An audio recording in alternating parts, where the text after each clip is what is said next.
Hello. What's up tonight, everyone? Welcome. What's up, Bottom Shank? Awesome dude. Good to see you. Nick Dodgers, Jay Zoller, of course. Istar, Dark Mork. Good Pants, 7 months in a row. Haven't been watching a lot lately. Too busy with the videos and other things. But you know what? It's still worth it. Well, thank you, Good Pants. And if you ever get more time, looking forward to having you back and watching more. Squid Lab, 7 months in a row. Thank both of you. Big scoops cheers for our resubscribers. What's up tonight, everyone? How goes it? Hypnotoad, Die Storm, Lie, Zombie Pie, also getting in on the subscription. First timer, welcome to the Fishbowl. Big scoops cheer for our new subscriber. Dogmatic Pragmatism Chair Fight. What's going on, everyone? You believe it's going to be a 5-0. That would be pretty sweet. I'm down with a 5-0. This deck looks pretty spicy. I'm hoping it's good-ish. Draken2537 7 months in a row. Love the streams and enjoy the content. Keep up the great work. Well, thank you, and thank you for the subscription, Draken. Welcome back to the Fishbowl. Big scoops here for our new subscriber. Yeah, I think 5-0. It could happen. Filthy Casual, what's up tonight? Good to see ya. So yeah, we're getting aggressive tonight. We're playing Hazoret, the worst of the gods, according to a lot of people. Blitzbeard, 7 months in a row. Welcome back to the Fishbowl. Big scoops here for you as well. Thank you. This deck needs more Gideon. That's just the solution to all life's problems, is more Gideons. Only 3 weeks of school left. Awesome, dude. That'll be sweet to be done with school. Samson 101, welcome to the Fishbowl. Haven't played Magic since OG Zendikar. Jeez, that's a while ago. Getting back into it because of your content. Thank you. Well, thank you for your subscription and have fun back in the game. Magic is like that. It has a way of reeling people back in, whether they want to or not. You can't get rid of Magic forever. It brings you back. Hey, what's up, Mork SD? You like the aggro brew you played in against the odds, eh? What aggro brew do we play in against the odds? Sidith, welcome to the Fishbowl. Thank you for your subscription. Big scoops here for our new subscriber. And Gobble1, 2 months in a row, playing aggro, caught a good stream. Yeah, we were going aggro. So when I was choosing the deck, I was torn between our 2 standard instant deck techs for this week. Oth, what's up? So we had Mono Blue Control and Red Black Hazoret, and I decided I wouldn't put everyone through Mono Blue Control. They were like equally popular, so I figured if we had to choose, this one is probably more entertaining and fun to watch. Watching the stream, playing some Hearthstone, sounds like a good evening. Play second at the first Amonkhet FNM with Hazoret Red Black Madness. Hazoret is a beast and I love her. Yeah, I'm definitely excited to try this deck out. So yeah, so let's do our reminders. So first off, YouTube. That's where you can find all the video series and whatnot. Heading Against the Odds come out last night. Against the Odds, Approach of the Second Sons. People were I want to hear opinions on that one. What were your thoughts on the Approach deck? So going into it, you guys get all and girls get all the behind the scenes stuff that you don't necessarily get in the articles if you hang out in the stream. So going into Approach of the Second Sons Against the Odds, I felt like there were 3 options. Option 1 was going hardcore Turbo Fog. And option 2 was going hardcore like blue-white control with a ton of counter spells and using that as a finisher. And then option 3 was going on the energy plan with Aetherworks Marvel. So I think that it's possible that Turbo Fog or the control deck would be more competitive as far as the record, but I thought they would be much less fun to watch. So that's why I chose to go down the energy plan. I just thought it would be the most entertaining and fun of the decks. So I don't know if that was a good decision or not. I think we will end up playing Control and probably some sort of Turbo Fog deck on Budget Magics or in future Against the Odds. So I think they will be covered. But yeah, Approach is way better than it looks like. Second Son is really sweet. That is very true. So anyway, that's the YouTube stuff. Got off track on that. The replay YouTube, that's where you can find all the old streams, this stream, in the future, probably tomorrow sometime. If you want to look back on our White Black Zombies stream from Tuesday, still not in love with White Black Zombies, still a fan of Mono Black Zombies, but you can go back and check that one out if you want to, or any of the old streams. Gaza116, welcome to the Fishbowl. Thank you for your subscription. Big scoops cheer for our new subscriber. I think I can make this chat a little bigger. I think. Oh yeah, tons of room for the chat. Sweet. And of course, the merch page. That's where if you're looking to find other ways to support the stream and the channel and the site. Hey, welcome, Patrick. Welcome to your first ever stream. Good to have you. So check that out. Tokens, t-shirts, all that kind of stuff. So, opening a Kaladesh and ripped a Cloudstorm Curio Invention. That's a hit. That's a good one. So this deck, we are basically a red-black, someone said red-black Heckbent, and that's pretty much what it is. So welcome you as well, Doombringer. Thanks for hanging out. No, this doesn't have anything to do with Against the Odds. Not really. I don't think so. Maybe we played a past Against the Odds, like Lupin Prototype Against the Odds a long time ago that was similar, but this deck doesn't really have anything to do with the current Against the Odds. Armageddus, welcome to the Fishbowl. Thank you for your subscription. Big scoops cheer for our new subscriber. Are the subs popping up? Are they not popping up for some reason? Oh my goodness. What's up, Subbox? Why are you not popping up? Well, I can still shout them out all out even if it doesn't pop up. Hey, welcome BD Evelyn Bro. Oh man, I butchered that so bad, even worse than normal. Oh, I played against a deck. Oh. Okay, that makes a lot more sense. Yeah, I don't know why the sub box isn't there. It was there earlier, now it's gone. And I haven't changed anything. That's very strange that nothing's popping up, because it should be popping up. Maybe it'll fix itself. So this deck, we're basically red-black Heckbent. So we want to get down to a few cards in hand, preferably one or less, so we can attack with Hazoret. So the basic idea is we're going to be aggressive. We got Bombette Couriers, we got Dread Wanderers, so we're beating down. Scrap Heap Scrounger, Recursive, Blood Rage Brawler is just massive as a 2-drop, and you'll see the theme of this deck has a lot of things that either are fine being discarded or can help us discard. So Dread Wanderers, Scrap Heap Scroungers, pretty sweet cards to discard, and as far as discard outlets, we have 4 Key to the City, we have 4 Hazorets. These are kind of our big payoff win the game cards.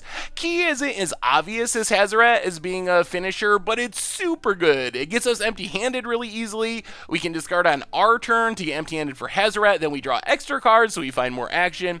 So these are kind of our big discard outlets. Of course, Brawler helps us discard, Bombette Courier can help us discard, and then we have some sweet madness plays. So if we're going to be discarding stuff to Key to the City, to Hazoret, we have Fiery Tempers, removal can also go to the opponent's face. Alms of the Vein is like a lava spike that gains us life, basically, 1 mana, drain for 3. And these cards are awesome with Hazoret, because if we discard them to Hazoret, we get 2 damage from a Hazoret. We also get 3 damage or loss of life from these spells, so it hits for 5 altogether. So that's kind of the plan of the deck.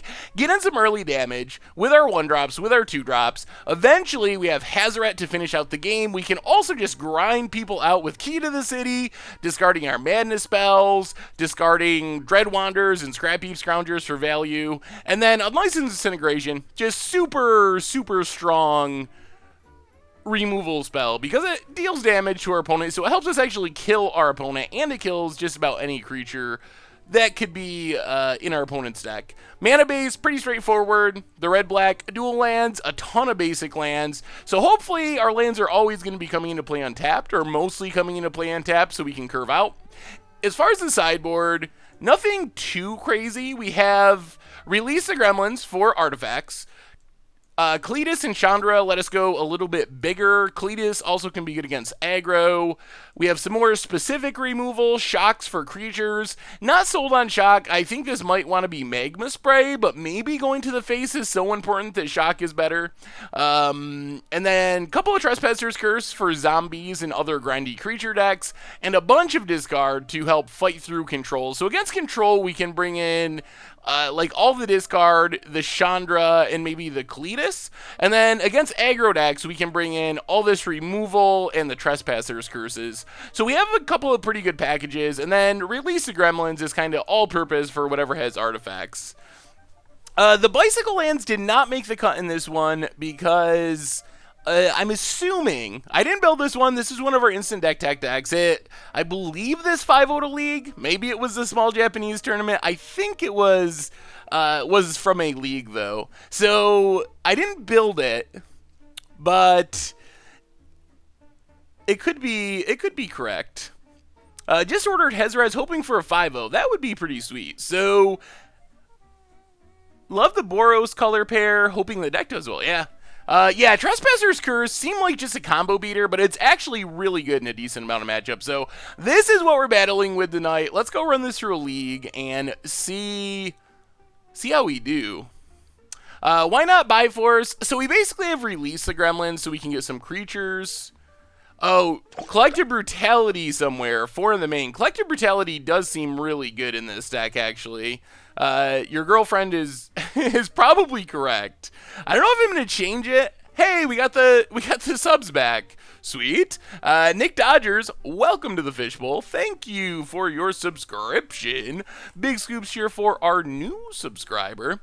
But Budget Magic, Ultra Budget, Black Zombies for Standard, and Black White Aristocrats for Modern. Birthday's gonna be sweet. Awesome, the mom.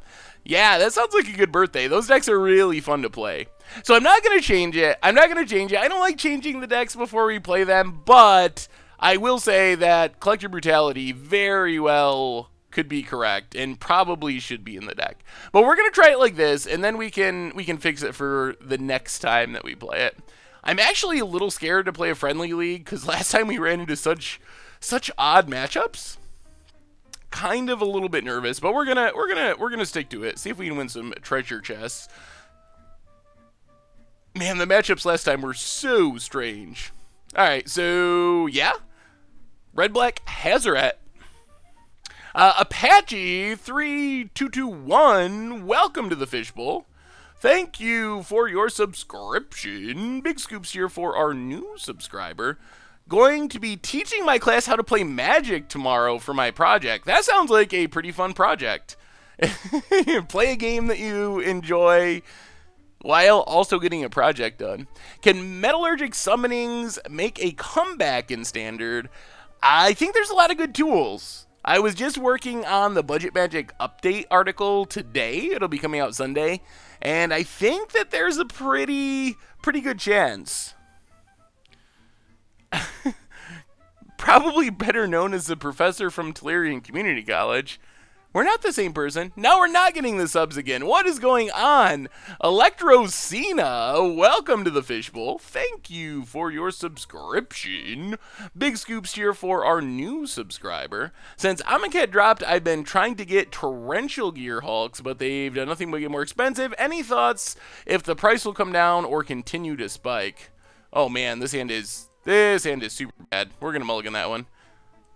This is actually a lot better. We'll keep this. I think that Torrential Gear Hulk's probably going to remain somewhat expensive because it's very heavily played, and Control seems like it could be a tier 1 archetype, but we'll see. The best hope for it getting cheaper would be for people to find out that Pull from Tomorrow is not compatible with Torrential Gear Hulk and just play that instead. Do people not use color combo names anymore? I've noticed stuff like Grixis and Jund, but yeah, I think the 2-color decks don't often get called by their guild names or whatever. I don't often call 2-color decks by those names. I think we're just going to key to the city here, because next turn we can Blood Rage Brawler and discard Fiery Temper and Madness Fiery Temper, or we can Unlicensed Disintegration. So we have a lot of options for next turn. This looks like a Aetherworks Marvel deck, and our opponent has the energy for Marvel. If we just get... oh boy. Well, Foreboding Ruins, reveal the Mountain. If we just get Ulamog, we're going to be dead. Play the Brawler. Discard. Maybe we just discard Mountain? We discard Mountain, then we can key Fiery Temper. I guess it doesn't make a difference. So Madness Fiery Temper, kill the Rogue Refiner. Oh, come on. No Marvel, no Ulamog. How much does this deck cost in paper? I don't think it's that expensive. There is a deck list command. If I miss a sub, I'm super sorry, but if they don't pop up and I'm looking at the game, it is possible I'll miss one. So, yell at me. Oh, it's a Marvel! Yell at me if I miss one. So it is... oh boy, are we dead? We're probably dead. It is about $100. 131 in paper, 97 on Magic Online, so not bad. You gotta be kidding. Hey, this is good. Oh, yep. Well, we can bring in Forlay Bear the Heart, I guess, is a card we can play.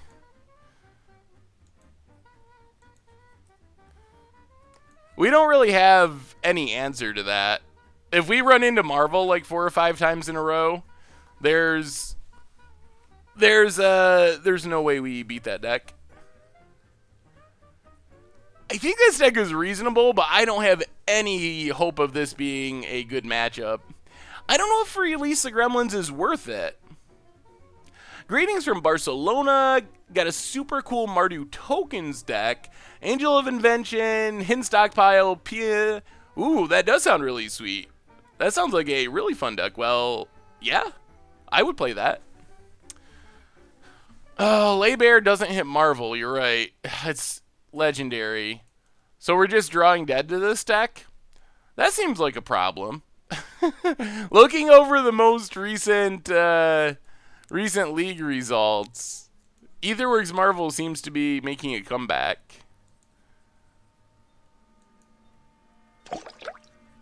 Okay, thank you, awesome dude. That makes sense. Streamlabs sometimes gets weird. Twitch, we all know Twitch. Nichabod27, welcome to the Fishbowl. Looking forward to seeing what this deck can do. Thanks for helping me get back into Magic after 10 years. Well, welcome back and welcome to the stream, and thank you so much for your subscription. Big scoops here for our new subscriber. Can Blue-White Panharmonicon make a comeback with no Felidare? The biggest problem is Reflector Mage, actually. That's what really hurt that deck, was losing Reflector Mage. You can still play it, but I was actually just looking over Amonkhet. Like I said, I'm working on the update article, and there is a surprising lack of Enter the Battlefield creatures in that set. There's the cat, the 5-mana cat, but I don't think that's necessarily worth it. We just don't have anything. Oh boy, so we just try to kill our opponent, I guess. I mean, I guess we can bring in Release the Gremlins. I don't even know if that's worth it. After they activate once, I mean, we can bring it in. We'll find room. I guess we can go down the well, we probably need the shocks. What are we cutting? Hey, welcome, Smelly Fried Fish, and thank you. What are we cutting?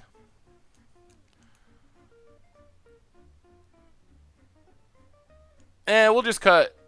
We'll cut 1 shock and 1 Alms of the Vein. Try it like that. Oh boy, oh boy.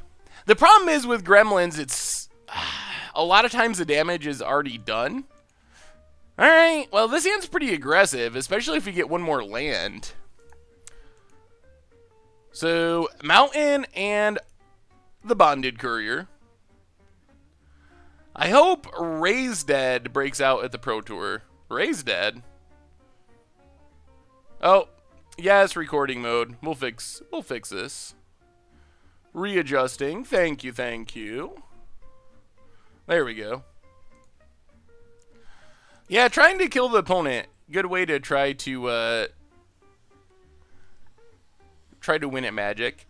I don't think the cat is bad. I just don't. It's 5 mana, and you can play like Cloud Blazer for 5 mana or Gear Hulks for 5 mana. So I don't know if it's. I mean, you play it as like a one of, but I don't know if it's really better than the other options in a Panharmonicon deck. Going to Vegas, gonna play Free Win Red. What do you think? Sounds like a lot of fun to me. Weber33, welcome back to the Fishbowl, by the way. Thank you for your subscription, resubscription, 5 months in a row. I know it's Bombat. Oh, what do you think I am? Some idiot that mispronounces everything? Alright, let's grab Heap Scrounge here. I mean, this hand is really close to being maybe a fast enough clock. Because if we draw one more land, we have next turn, Blood Rage, discard Alms, Madness Alms, follow that up by an empty-handed or one-card Hazoret. That's a way that we could beat this deck. So one more land for Hazoret. I think that Red-Blue Drakehaven Madness could be viable. I've been messing around with Drakehaven. Ooh, alright, that's a land. So, Foreboding Ruins, reveal Smoldering Marsh. Let's attack with both of our creatures. We might just kill our opponent before they can cast... Before they can even cast a Marvel. Alright, Ether Meltdown. I guess that is kind of annoying. So now we might not. Play Blood Rage Brawler. Discard Alms. Madness Alms. So opponent's down to 14. We hit them for 10 next turn? Possibly. If they just... Manglehorn. Really? That's not even that good. Okay. This is our very first game, and, well, our very first match. The first game of this match, our opponent had turn 4 Ulamog, and that went predictably for a turn 4 Ulamog draw. Hazoret the Fervent. And we do get to start beating down. We might be winning this one. Did I watch the Friday night episode Amonkhet? I haven't seen that one yet. I did hear about it. What does the meta seem to be shaking out towards? Geez. It's still pretty early to tell. As of right now, I think the big decks are Mardu Vehicles, Aetherworks Marvel decks, and these aggressive black-based decks, like red-black, also black-based zombie decks. So I think those are, like, at the top right now. And also control decks have a spot. I think people are still trying to figure out if you're Pull from Eternity control or... this works. So, play Smoldering Marsh. Attack with both. Or if you're based around Pull from Tomorrow. But those are kind of the big archetypes right now. Black-based, or, I mean, I guess like aggro decks, not all black-based. We can do this any time, right? Alright. Well, let's not get Ulamog. Our opponent has 6 energy. We're dead to Ulamog, like always. But you can see how aggressive this deck is. Oh, opponent just has Rogue Refiner? Alright, now we win. Or should win. This is the Monkey Song. Here Comes the Monkey by Freak Fandango Orchestra. So, Hazoret, discard Scrap Heap, get back Scrap Heap, win the game. I guess our opponent could have removal for Scrap Heap. We could also just draw a Burn Spell. That's an Alms. Alright, that makes sure we got it. Attack with both. Sweet. So even if our opponent has removal, We just alms them. Yep. Alright, we'll just do it now. So, discard alms. The jank is real on this one. Alms of the Vein is so janky. And our opponent scoops it up. Building this, but replacing shocks with fling. Is there enough power and toughness to fling stuff? I mean, I guess Hazoret's kind of big. Workout's done, Nick Dodgers. Could you do a video on how to stream sometime? Ooh, that would probably be an interesting video. Yeah, I can try to do that. I will add it to the to-do list. What's up, Gabe Akins? Should have tested the Sweet Draw Go posted on YouTube. We'll probably end up playing that one at some point, but it seems a little boring. Yeah, I mean, it's pretty good when you madness it. It just looks really janky. I mean, it's a lava spike, basically. And if your deck wants a lava spike, I guess it's pretty good. K. Pelder, welcome to the Fishbowl. Thank you for your subscriptions. Big scoops here for our new subscriber. Yeah, Angel of Sanctions is interesting. The getting blown out by removal part is a little rough, but it is pretty spicy. Streaming tips. I want to run a stream where I take $100 and see how far I can get on Moto. That sounds entertaining. Do I have a copy of this supposed to... Oh. I don't. It's more of a mental list that I have floating around in my head. I should probably make it a physical list. Hey, what's up, Annihilator? Working on a draft article and seeing if you could submit it. Well, if you get an article, send it to me and I'll see. I can look it over. Pass it along to Richard, see what he thinks. Are Marvel decks unfair? I mean, they're unfair decks. Are they too good? I don't know about that. They're good. I wish we had a Pithing Needle in Standard. I will say that. That we need...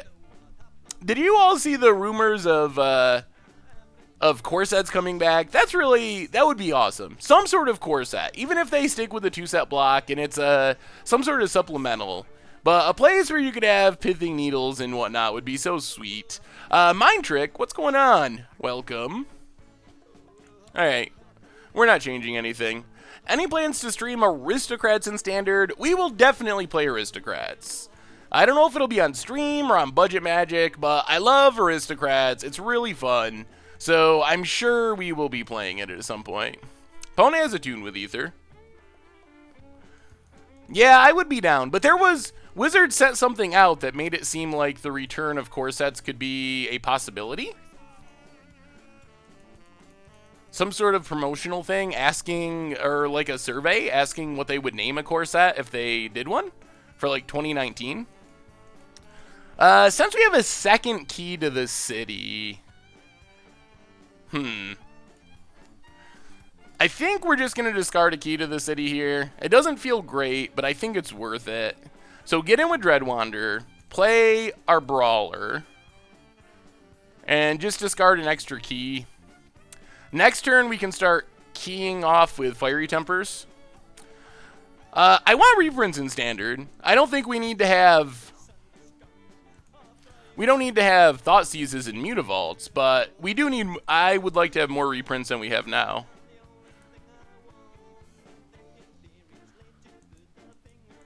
Being able to... Yes, you're right, Jay Zoller. If they could... If they would be willing to print cards that weren't on theme and do some reprints that way, that would be fine as well.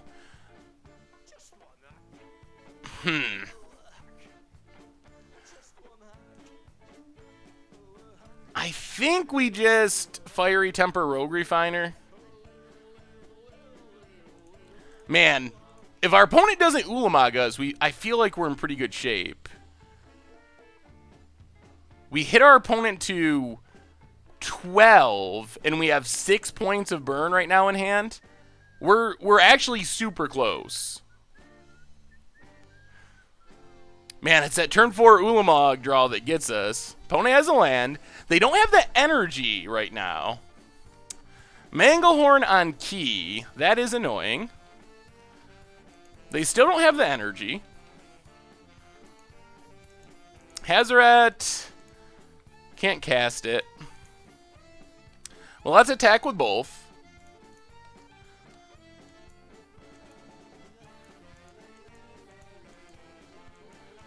Opponent blocks Dreadwander. Drops to 8. Oh, all right, pass the turn. Oh, we're so close. We are so close. Opponent has a land. Well, let's Fiery Temper our opponent's face. If we draw, release the Gremlins. Well, let's get in. Hit our opponent to 1. Maybe. Harness Lightning. Oh, boy. Oh, boy. Oh, we're so close. Attune? No. That's 6 energy. Here comes our doom. Worship would be on flavor, but it probably would not be fun for standard. Oh, no. We're a land short. We don't have an artifact for disintegration. Opponent glimmers. Oh, we were so close. I feel our end drawing very nigh. Opponent left 1 on top. Gotta be a marvel. Puzzle Knot. Gain some life. Get some energy. Plays a land. Rogue Refiner. Well, we'll kill it. Oh, boy. Oh, we were close. We were super close.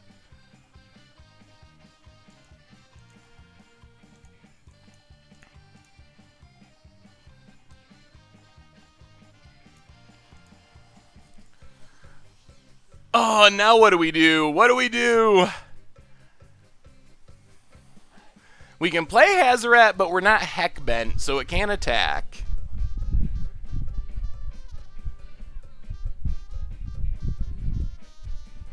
No prototypes. I have never had luck with prototypes. We can Gremlin this Puzzle Knot, which is actually pretty good. And then if we draw a land, we get full powered Hazoret next turn. I mean, we're open to Marvel anyway, because this isn't an instant, so our opponent's going to get an activation. I don't think we can beat a Marvel no matter what. Hazoret just doesn't do anything here. It's literally a non-card. And it's a non-card next turn. I guess we can Gremlins X0, but that doesn't even kill our opponent, and they gain more life. Yeah, we gotta do this.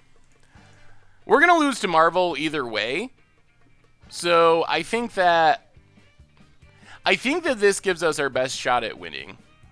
It keeps our opponent from gaining the life. Release the Gremlins isn't really a good answer to Marvel because it's sorcery speed. Did our opponent find it? They did. Alright. Well, we gave him a good fight, but now it ends.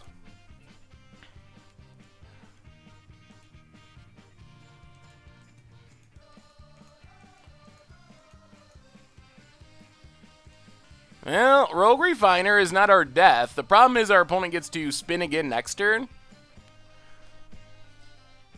Oh, boy.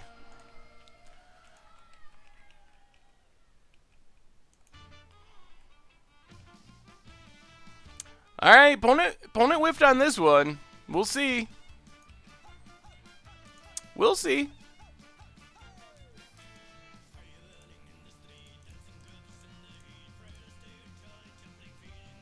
There's Hazoret.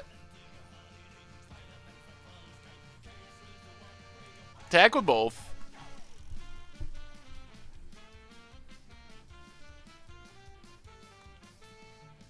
That's pretty bad. More energy hits our Hazoret. Yup. When was the last time Control won a Pro Tour? I think it's been since RTR.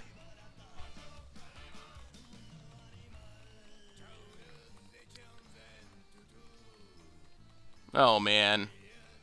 So much interaction from our opponent.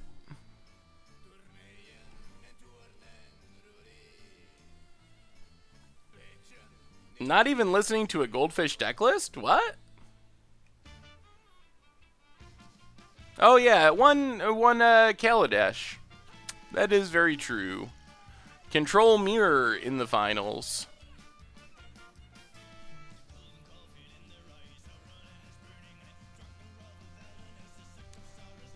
Did our opponent just literally whiff?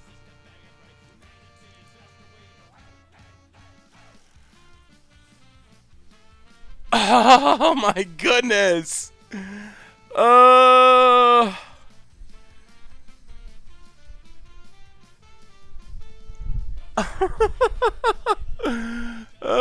boy.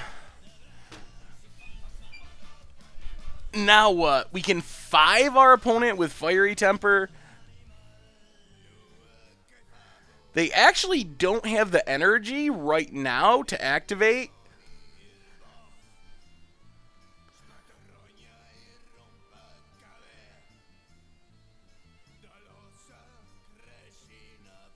I don't think we want to spend our damage on the Refiner. Let's pass. The other problem with killing Refiner is it gives them their 6 energy, which they don't have at the moment. I mean, all their cards make energy, so it's pretty likely they find it, but... Oh, no! Alright. They found it. Really? Hardcast goes after our lands. Well...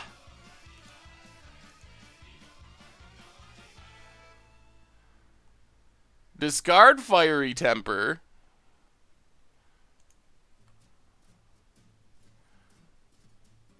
They have 10 lands and a Marvel Act. Ugh.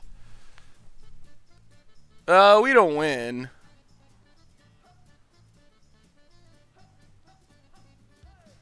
Yep, that's game. Unlicensed doesn't deal any damage because we don't have an artifact, so it's just give our opponent an energy, kill Rogue Refiner. Yeah, Woodweaver's Puzzle Knots game.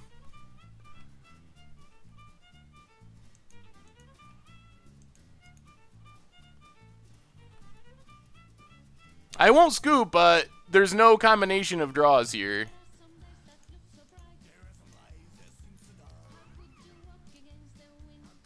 Because our opponent, if they hadn't hit Woodweaver's Puzzle Knot, then there would have been possibilities.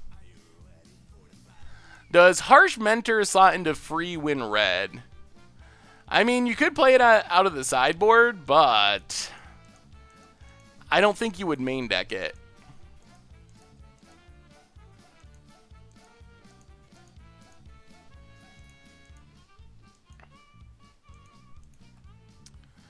I don't think we would have won by holding a release for Marvel. I think that's a pretty risky line because it gives our opponent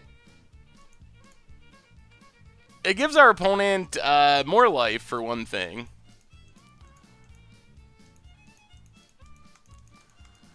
The Puzzle Knot is actually super bad for us. We did bolt them. Remember, we don't have an artifact, so this doesn't deal damage. Remember that. Yeah, now this is very game. Well, that was a very awkward game. Jackson, 82, 2 months in a row. Welcome to the Fishbowl. Thank you for your subscription. Big scoops here for our new subscriber. Yeah, our deck does not seem built to play against Marvel. which I think is a problem. I think Marvel is a solid tier 2 deck at this point. So I think that the sideboard needs to actually have a plan for that. And this sideboard doesn't. I'm curious what the punt was there. So yeah, that seems like a pretty rough matchup.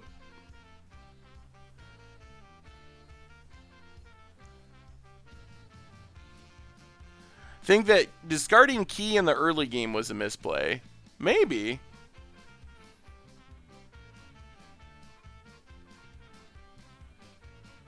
You could do the...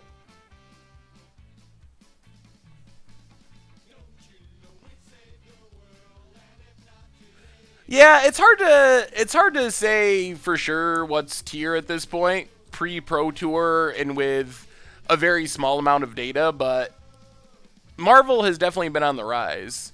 I like the blue-white Amiria deck best, Ishtar.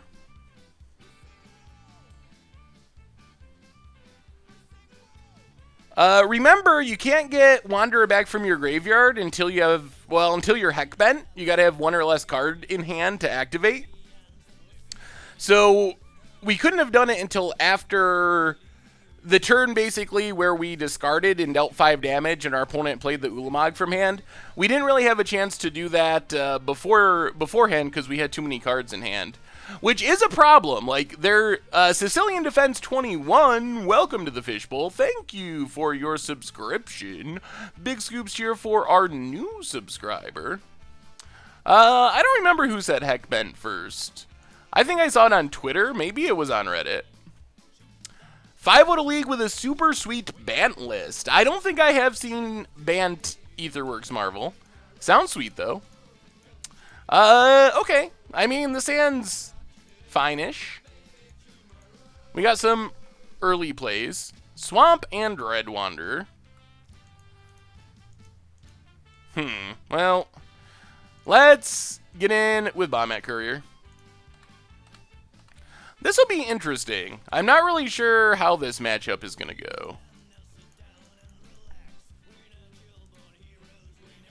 Some guy from SCG made the Reddit post about Heckmat. R&D used it first? Yeah, I'm not really sure.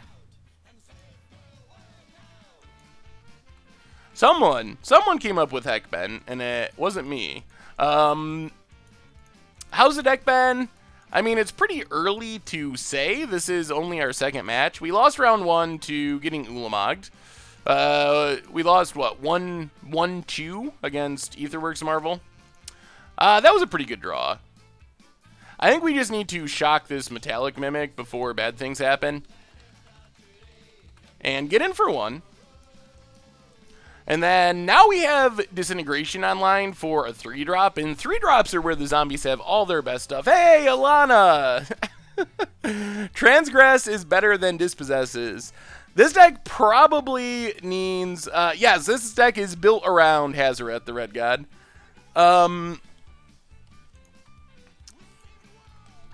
I forgot what we were talking about. This deck probably does need Dispossesses in the sideboard. After getting absolutely destroyed by Aetherworks Marvel. Seems like a thing we should consider.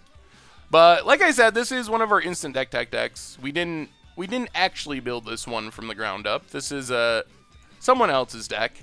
I don't remember. I think it was from a Magic Online League.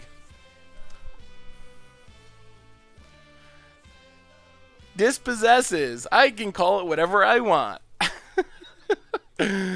I saw someone testing with the new perspectives in Modern on aggressive ramp and its legacy and in Legacy with Show and Tell. Jeez. I did not realize that people were playing that card in older formats. That's pretty sweet. This Relentless Dead's going to be annoying at the moment. Well, Foreboding Ruins, reveal Swamp. Do we even attack? Our opponent just double blocks and doesn't even lose anything. They just get back Relentless Dead, get back Dread Wander. I guess that means we don't attack. Let's just play our own Dread Wanderer. This seems like a matchup where Hazoret's pretty good if it doesn't get grasped.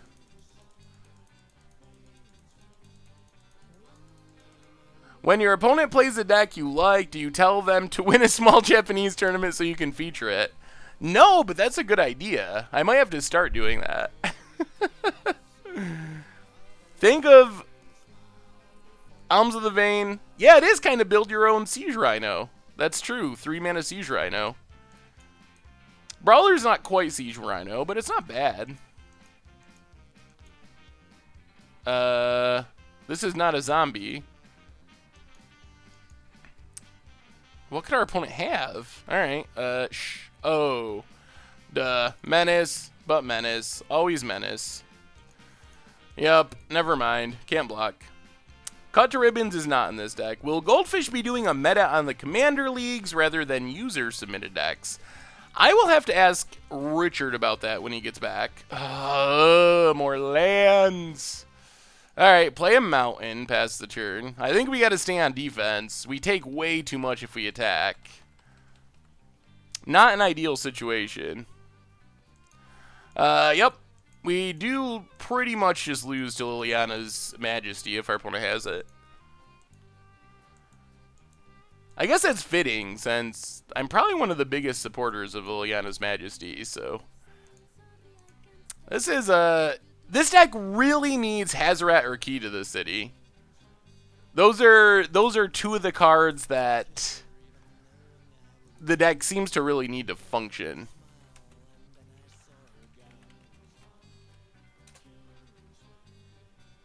There you go, Fearless Joe 20. Welcome to the list of moderators. Mastery, Majesty. Yes, you're right. It is Mastery. Mastery sisters. Diregraph Colossus. Probably better known as Gonna Eat a Unlicensed Disintegration.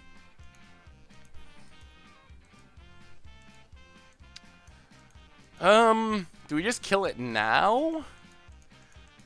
We could draw an artifact. We could also draw a Hazoret.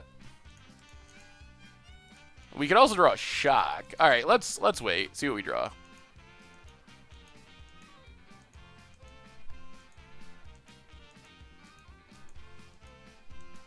There's a key. That's the draw we were looking for. All right, play Key to the City. Kill Diregraph before it gets out of control. Get some free key damage. Pass the turn. Now we get to start. This is what we need. With a key on the battlefield, things go much better. As long as our opponent doesn't have Liliana's Mastery here. Crypt Breaker's a bit sketchy as well. But we have so many good draws now that we have this. So discard our land.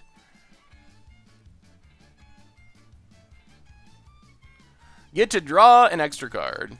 We also pressure our opponent's life enough that they probably can't just go off drawing with Crypt Breaker. Bonded Courier and land.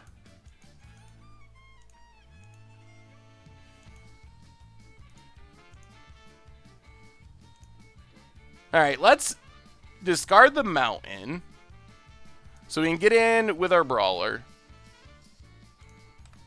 We gotta get our opponent low enough that they can't just draw us to death with Crypt Breakers. Play Bonded Courier. Pass a turn. No Fatal Pushes in this deck. We have a couple of shocks, and we have opponent draws. We have Fiery Tempers as our main removal spell. Hey, what's up, Nicole Bolas? How goes it? There's Liliana's Mastery. Well, this is it. We need to draw Fiery Temper. Or Alms of the Vein. Fiery Temper, Alms of the Vein win.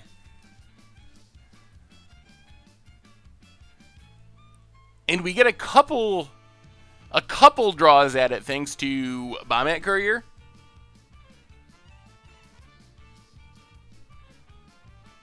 I think we have to kill our opponent. I think getting in 4 damage is more important than drawing a card. As weird as that sounds coming from me.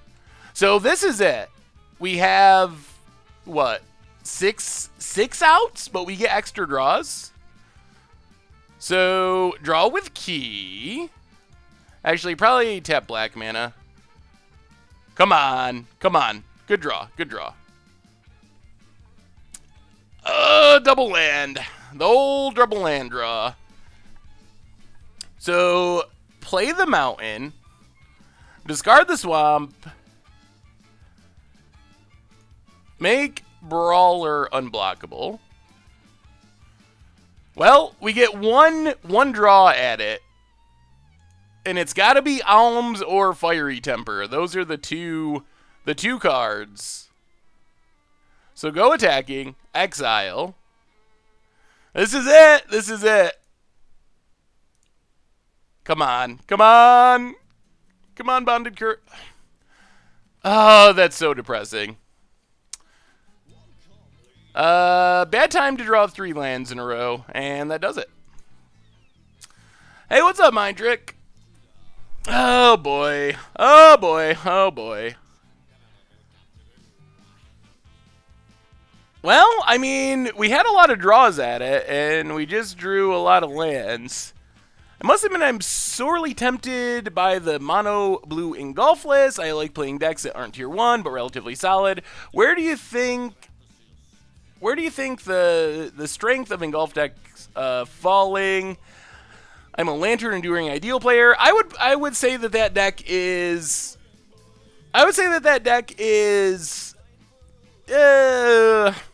Man, it's hard to say at this point because it doesn't have a long track record. But maybe tier 2.5, maybe tier 2.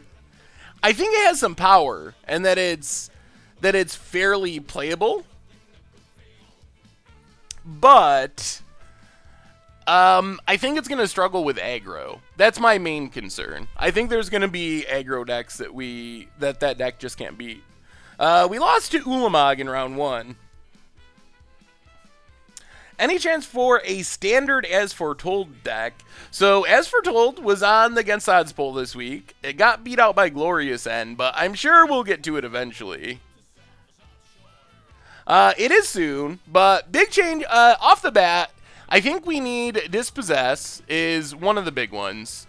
Also possible that Lay Bare the Heart is not correct if Aetherworks Marvel is going to be a tier 1 deck. It might just be worse than the old school discard. The other thing, so Dispossesses is one. Well, I think that you want Magma Spray over Shock. Could be wrong, but I think that that's what's going on.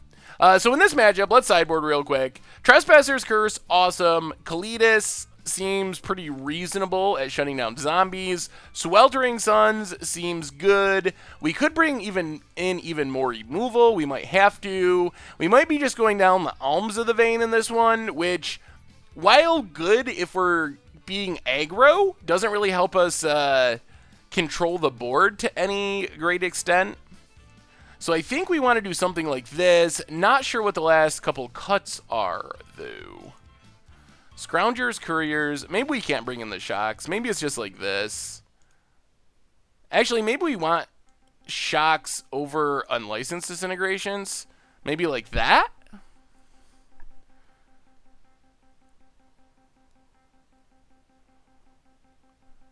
Have the best voice of all streamers. Am I going to cast some GP action? I can't read your name because it's in white.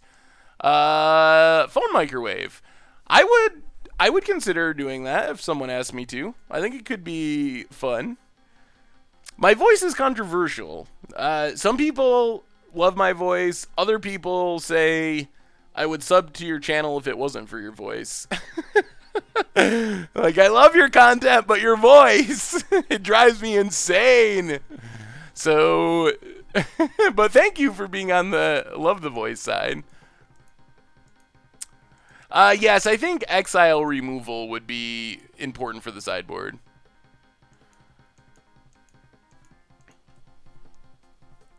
I mean, okay. We need one more land, but this hand is overloaded with action. Unfortunately, our land enters tapped. Come on, land. Come on, deck. Give us a land. Any room for Lupin Prototype?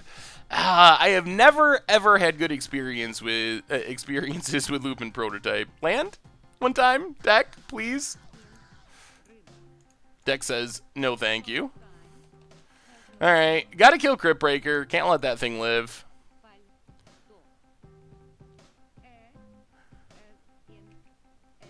I mean, yeah, pronunciations. I can understand that criticism for sure. Alright, Bonded Courier.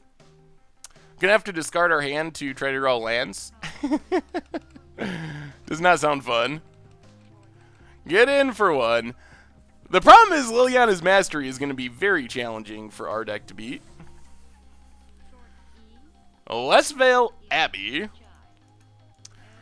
Yes, Hazoret the Pervert, I think is what it actually said. Bone has Dark Salvation. Hooray. Land?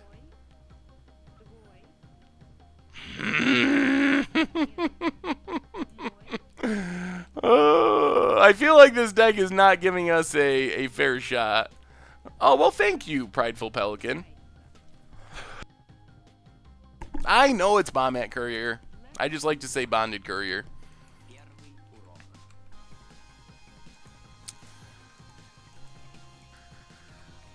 Yeah, this is the opposite problem. Man, our opponent... Our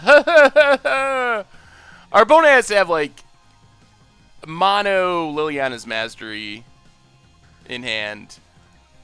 Which means we're going to be mono dead.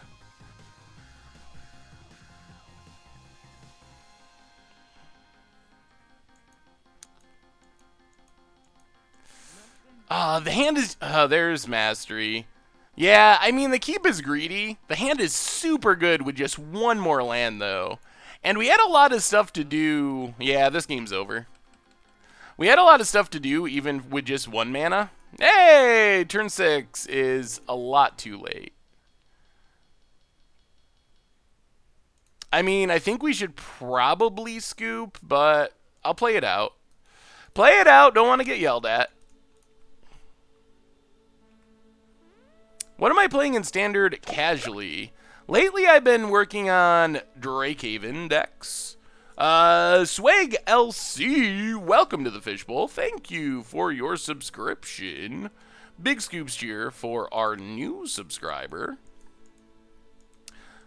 Could you play vampires, have Olivia and her flying monsters rather than creatures in this deck? You could play vampires. We've played like Vampire Madness on Budget Magic before, and it's not bad. This is a more, I think, graveyard supportive deck than the other ones. Oh boy. Opponent has Westvale Abbey. So what lets us win here? Is there anything we can draw that lets us win? This feels horrible, but we'll just block everything. Trading our entire board for the tokens of Liliana's Mastery.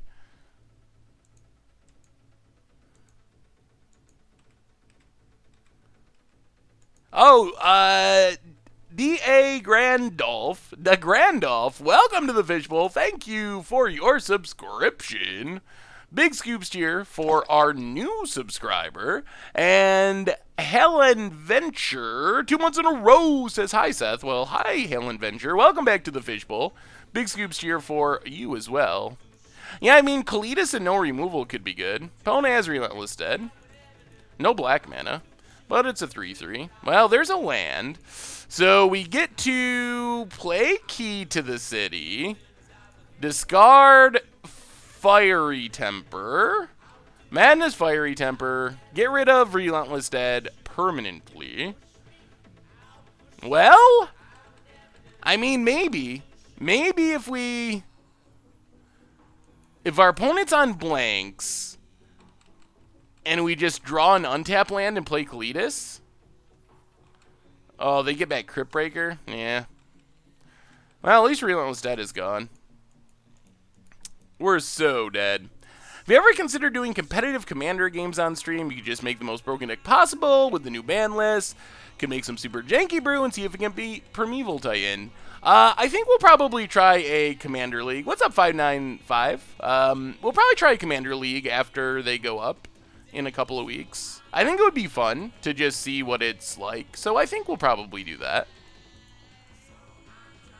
Our opponent is very far from out of action, and now we're dead even with an untapped land.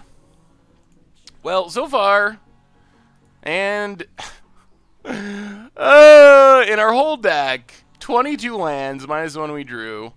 Only the 3 Foreboding Ruins come into play tap. Not that it would matter here. We're dead through Ecletus.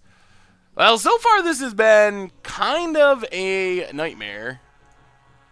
Running badly, and oh my goodness. Maybe this deck just is horrible. Or this build of this deck is just horrible. You vote for Broken Vial Smasher. That could be fun. Quick question, where can I find the song you use at the end of your videos? It's too catchy. I know it's out there and publicly available, but I don't remember the name of it. I'll have to, if you send a message to contact@mtggoldfish.com, Richard should be able to tell you. I did know at one point, but I don't remember what the name of it is. Thingun, welcome to the Fishbowl. Thank you for your subscription. Big scoops here for our new subscriber. Random question on older cards. Can anyone give me the name of a white-black vampire with a strange mana cost that can heal player and damage target player and maybe summon tokens? Good lord. I don't know if such a card exists. There's not too many white-black vampires running around. Thoughts on the new Moto Commander ban list? Oh boy. Oh boy. All right, wait, we haven't done an ad yet. 30-second break. We'll come back for round 3 of this massacre and talk Moto Commander ban list. Be right back.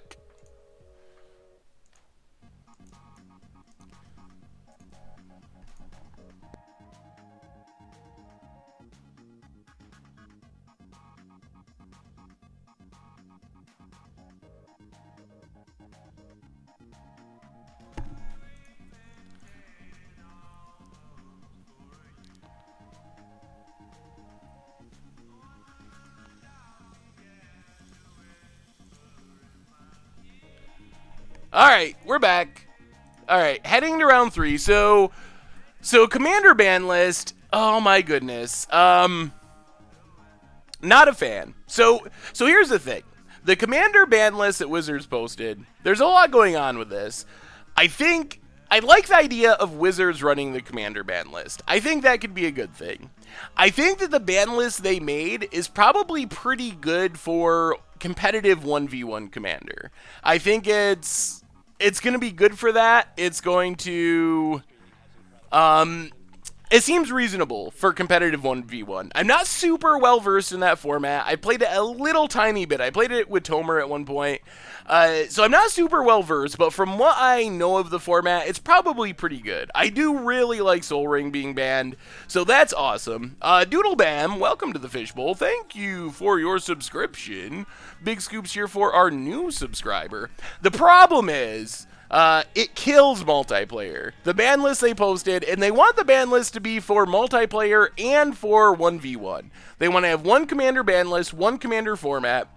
For one thing, it's different than the paper ban list for Commander that everyone's used forever. Whatever, that can be okay. We could deal with that. But the ban list they posted is just amazingly bad for multiplayer. Like, I don't even think multiplayer Commander would be fun with that ban list. Upheaval, Worldfire, so many busted cards. Leovold is unbanned. So many busted cards that they want in the format for dual Commander are just like not good for multiplayer.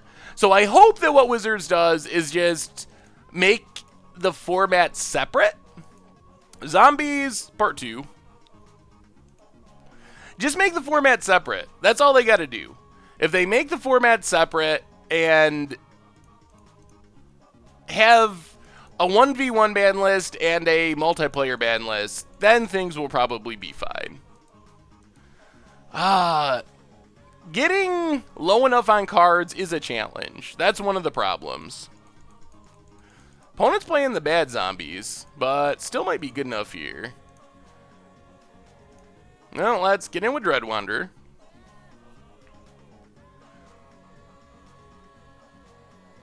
Wow! Opponent must have another Crypt Breaker in hand? I have no idea why our opponent would do that. We just traded Dreadwander for Crypt Breaker. That's pretty awesome for us. Thing is, they really don't care at this point because leagues are only 1v1. Otherwise, a bunch of people never spending money to play events. Yes, and that is exactly it. I think that when it comes down to it, if Wizards had their choice, I think they would rather have multiplayer Commander die in Magic Online. That probably sounds cynical. I don't have any inside information. That's just my perception.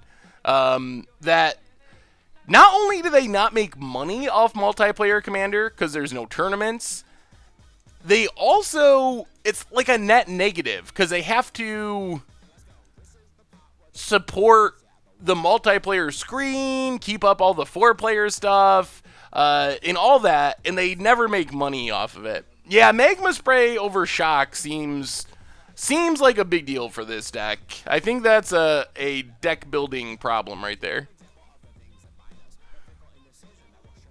There's a Grasp. Well, if we can get Heck Bent and get our Hazoret down. There's a land.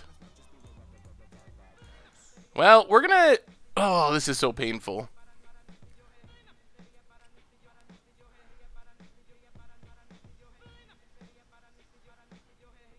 We play Hazoret. The other option is to... We can't really kill stuff because of this Relentless Stead. Alright, we're doing it. Play Hazoret. If we draw a land, we get empty-handed next turn. And we get to kill stuff. Yeah, if we draw a land here, it'd be super good. Yeah, this deck is playing Shock over Magma Spray, which seems really bad. Bone Picker is an interesting idea. I just don't know if we have stuff die enough is the problem. But maybe it would be fine. Not if we bring in Magma Spray, it would be even worse. How would I rate the gods from best to worse? Alright, opponent has Colossus. Well, come on, land. Land would be so good. Land? One time? Temper.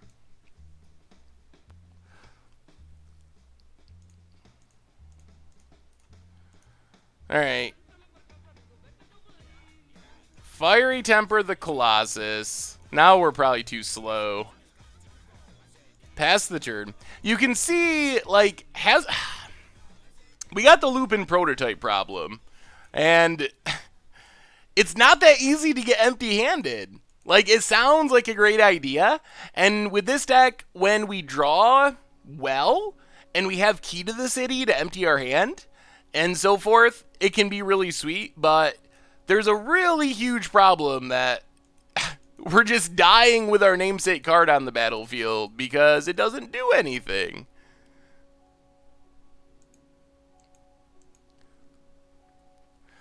We can't Madness here because we need to leave up Shock to kill this Dreadwander. We just can't take the damage. If we Madness, we would have to spend an extra mana, so this is more important.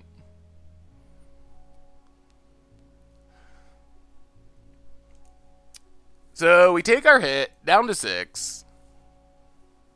Opponent has a land. Alright, then get back their Dreadwander. Still, fizzling 2 damage is important. We gotta get empty-handed here. Or down to 1 card in hand. Land? Well, Dreadwander works. Play Dreadwander. Oh man, this is slow. Pass the turn. Now we can Fiery Temper if they attack with Shambling Vent. No, not Grasp. I think they have Grasp, but they realize this can't attack or block.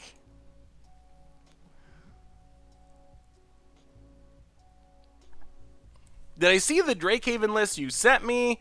I want to find improvements, but almost nobody is talking about Drakehaven. I'll have to double check. Well, right now it's about staying alive. We have to stay alive. Oh, we can't kill Relentless Dead because our opponent gets back.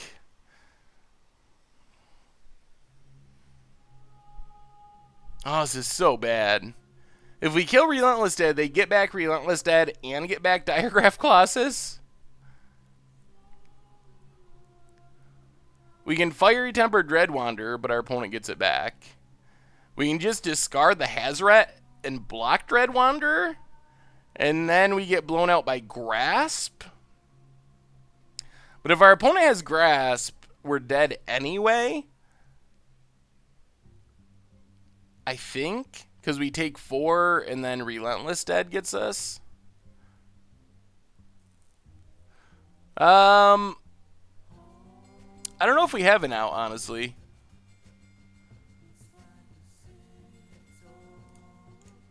But we're not just gonna scoop it up. We'll discard Hazoret. I think our opponent has Grasp. Foil Leovold. No, yeah, opponent has Grasp, and that does it.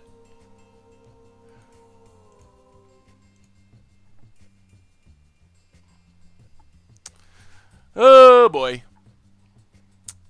Yeah, so far there's been maximum punishment for whoever built this deck choosing to play Shock over Magma Spray. That has been a really serious issue. Really, really, really painful. So if you play this deck, just immediately switch Shocks for Magma Sprays. Will I be doing Shadow of the Grave against the odds? What in the world could possibly have been a punt there? How's it going? Been playing Red-Green Monsters last few days. It's quite sweet. Can you give me your thoughts? Yeah. Skyship Stalker. Interesting. It is monstrous. I would think that maybe more Verdurous Gearhulks would be... Well, you got 4 Glory Bringers. Huh. I don't know, the 4-drop slot looks odd. I just haven't seen Skyship Stalker in Standard, but maybe it's great. Yeah, it looks solid. I like it. I don't know if you... 24 lands, 4 Attunes, and 8 2-drop Mana Dorks. You might be able to go down on lands a little bit, actually, and play some more removal or something. That would be my main suggestion. Blizzard Spectre, 5 months in a row, says, so I assume we'll be streaming Mono Blue at some point. Should have just streamed Mono Blue tonight, apparently, if this deck is gonna be a complete disaster.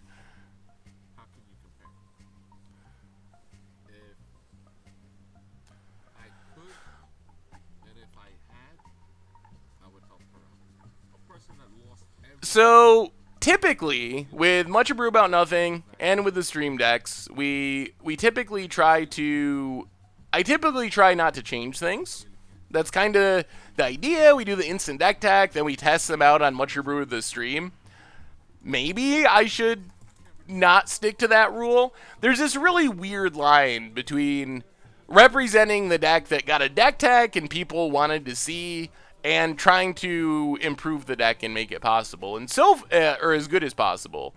And so far, my choice has mostly been to leave it as untouched as possible and try to play, unless it's an extremely extreme situation.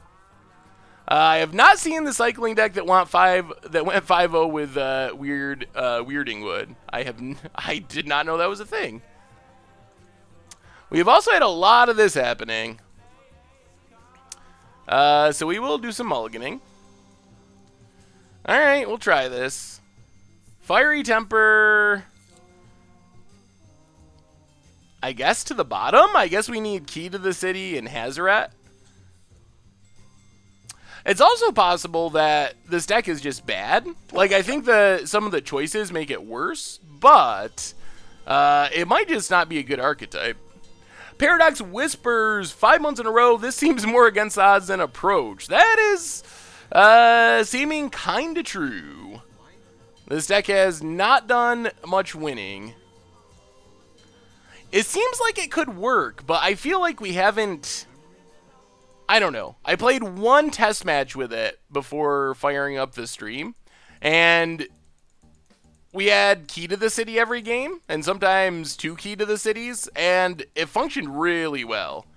But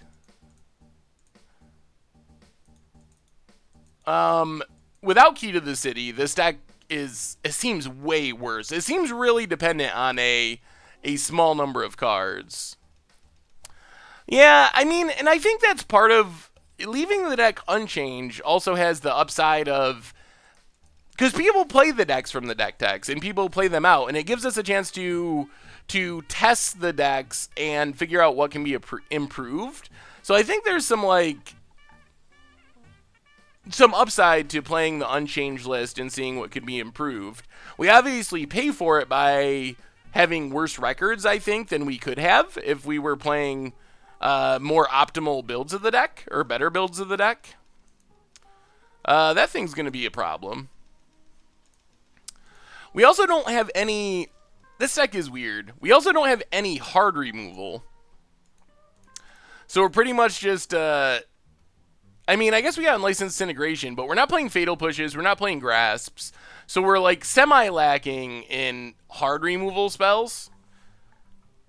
And Hazoret dies to Grasp, which is problematic. Yeah, we played a lot of zombies. Jeff Soko, welcome to the Fishbowl. Thank you. There is the blowouts for your subscription. Big scoops cheer for our new subscriber.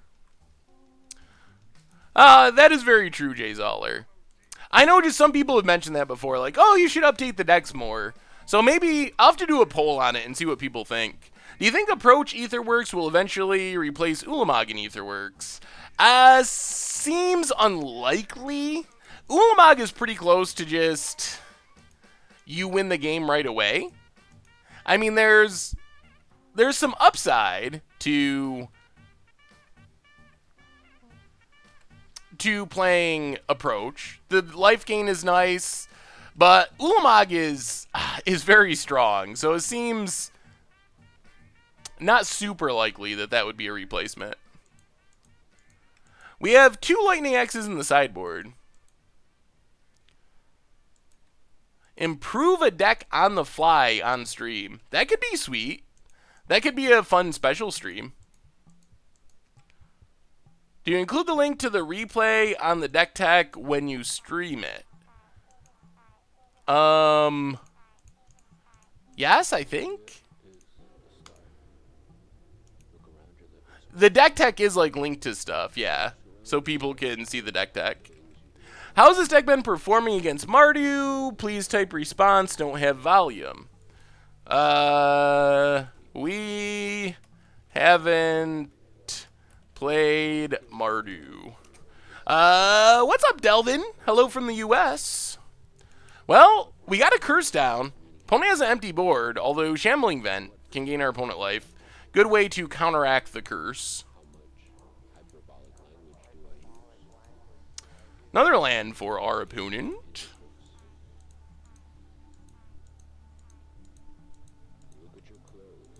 Yeah, I think that's probably why Ulamog is sold out. Aetherworks Marvel is definitely on the rise.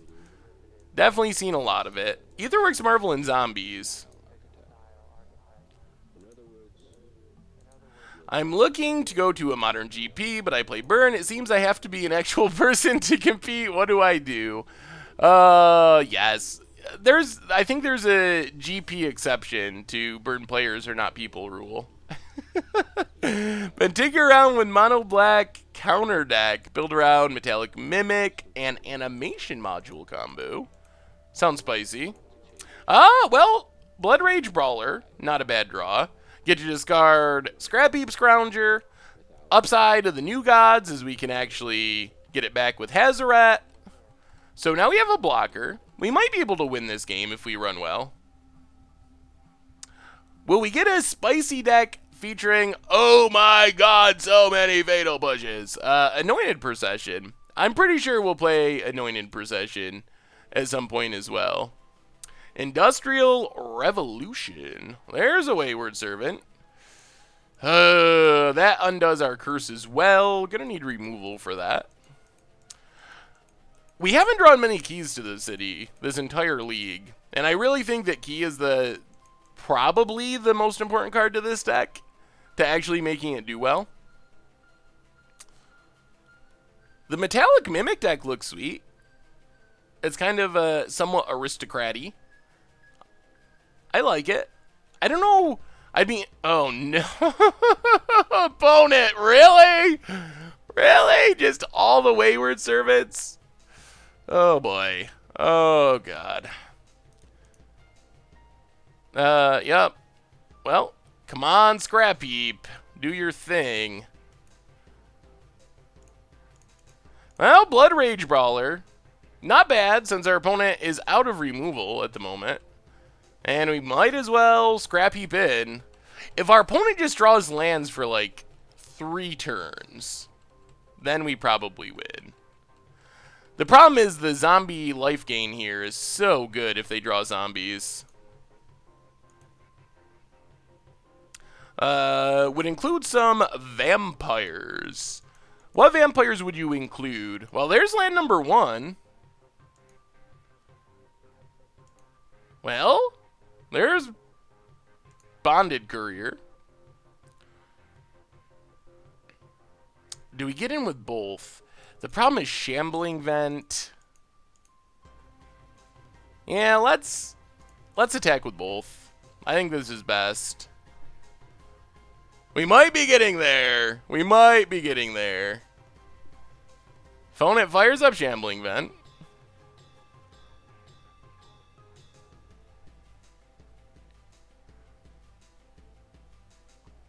Yes. If we can get Wayward Servants off the table, we just kind of lock our opponent behind this Trespasser's Curse. Alright, we will definitely kill Wayward Servant.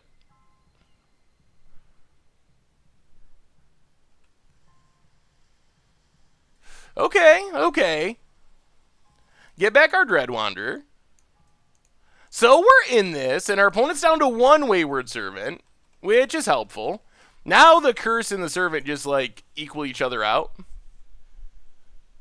Do you have a rule of thumb for how much removal belongs in a deck? I don't know if there's a rule of thumb. It really depends on the specific deck. Opponent gets a Mimic. And passes. What do we get? Something good. It's a land. Well, play the land. Get in. I think we're going to cash in this Bombmat Courier. So attack with both. Get a card.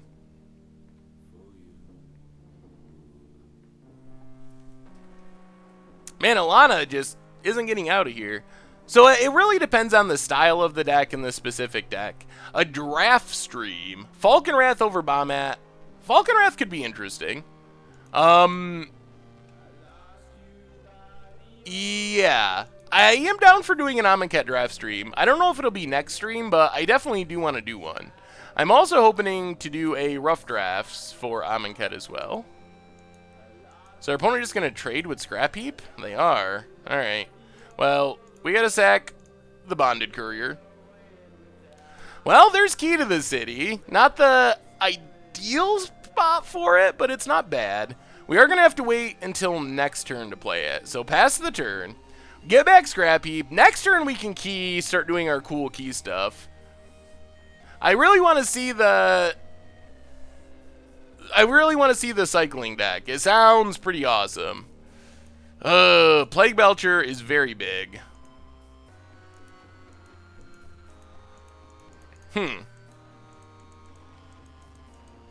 That is true. Ulamog does not die to Grasp of Darkness. How do people submit decks that you use for instant deck techs? So at this point, all of the instant deck techs have been decks that have done something in a tournament somewhere. Whether that be Really? Whether that be the small Japanese tournament, Magic Online tournaments, bigger tournaments. So I haven't just done random decks for instant deck decks. That could change in the future. Yeah, this deck has some issues. Oh, well, welcome, Nova Fist. Glad to have ya. Let's get back our Scrap Heap Scrounger. Get rid of, the Minotaur.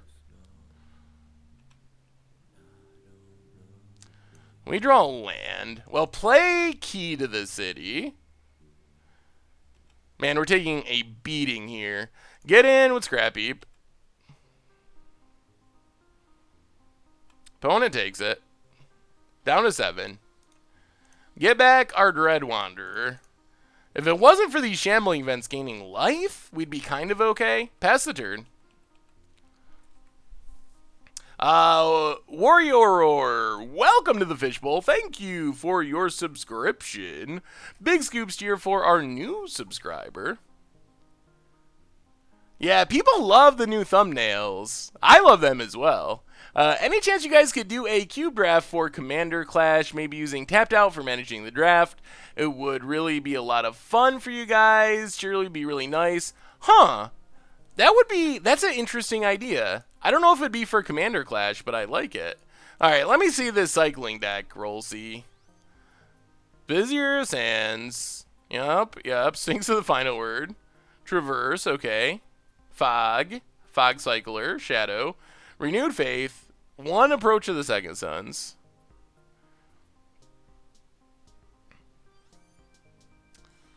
So how does this deck win? Its plan is just to...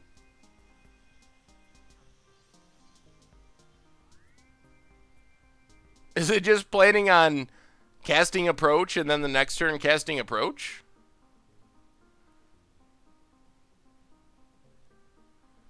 Huh. Interesting. Well, that is a very unique deck. I'm gonna have to do a deck tech on that. Unfortunately, Unhinged and Unglued is not on Magic Online, so it's gonna be hard for us to do that in specific. What are we taking? 4, 5, 6, 7, 8. That is a big number. Opponent goes to 9. Well, we get to discard to key. Is there a draw here that does anything? Draw an extra card. Come on, 2 lands in a row. And now we're dead again? Can't block the Belcher? Oh, man. Whoo, this deck has been a little rough. Yeah, the lands are on Moto as promos. So right now, the Commander bans are Magic Online only. We'll see over the long term what happens. But as of right now, only for Magic Online. Let's see the fixed version of the deck. Neonate, Brawler, Bone Picker. All right, if you're playing Neonate, I can see Bone Picker. Cutting down on Hazoret makes sense. All right, I think that this version actually does look like it fixes a decent amount of the problems. I think we'd be having more success with it. Does it have dispossesses in the sideboard?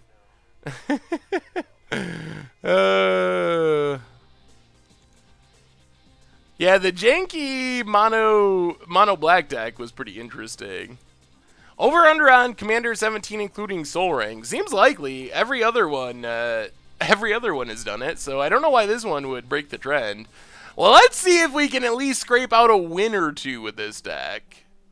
We don't want to just like not win any games, period. Treasure chests off the table. Maybe we're going to have to just buy treasure chests and open them. It's been that kind of week. Maybe we just got to do that. Gasalt Rhino, welcome to the Fishbowl. Thank you for your subscription. Big scoops here for our new subscriber. Arms of the Vein, I mean, it can be a good lava spike when everything's going really well. Opponent cycles. Illumination. Uh-oh. Are we playing the 03 the 03 bracket Drake Haven deck? Is that what it's come to with this deck?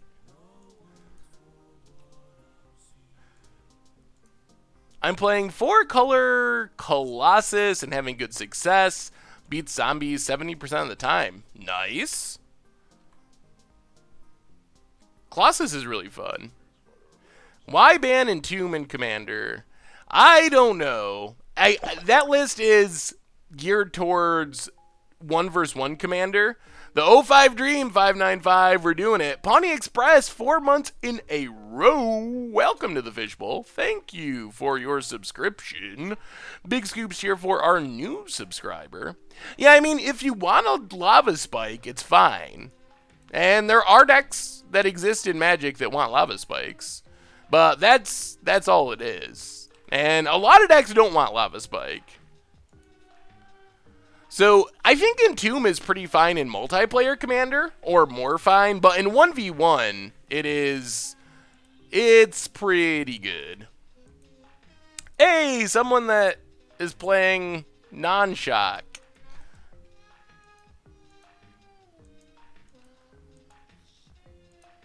Alright, well, let's Dread Wanderer. Got more Magmus Rays? There's no set symbol on that. Are they doing no set symbol on promos?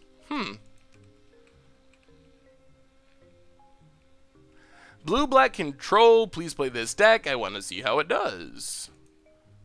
That's an ambitious Essence Scatter. Blue-black. 4 pull from tomorrow. More lands. Those are the two things that jump out. But I think it looks reasonable. I mentioned this on Twitter. I believe that I'm pretty sure Pull from Tomorrow is the literal best card in Standard. That card is absurd. If I can only play one deck for the rest of my life, what would it be and why? Well, take this, opponent. We gotcha. Arms of the Vein, your face. 3-mana Lava Spike. Good game, well played. I don't know the answer to that, actually. Well, we'll play more lands, pass the turn. Probably some sort of control deck, because it takes a long time and it's interesting. Free Win Red would be in the conversation as well. But that might get old if that's the only deck I could play for the rest of my life. Really? Really? Really, Magic Online? I think that we will probably end up playing Aristocrats, and it'll probably have Bantu. Bona has Anticipate.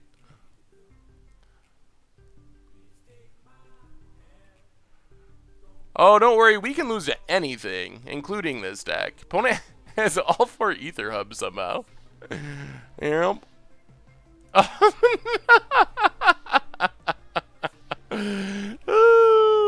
Blue God Fog deck for game day. Oh boy. Oh, the lands, they just keep coming. They keep coming. We got more lands than the control player.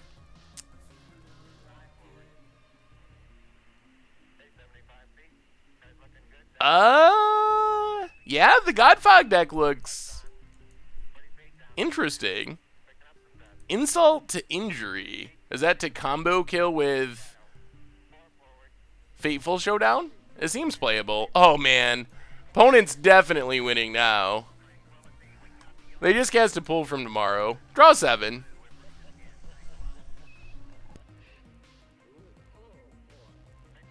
What's my favorite alternate win condition? Yeah, that's pretty much it, Jay Zoller. Making up for all those games where we didn't draw any lands. Hey, it's another one.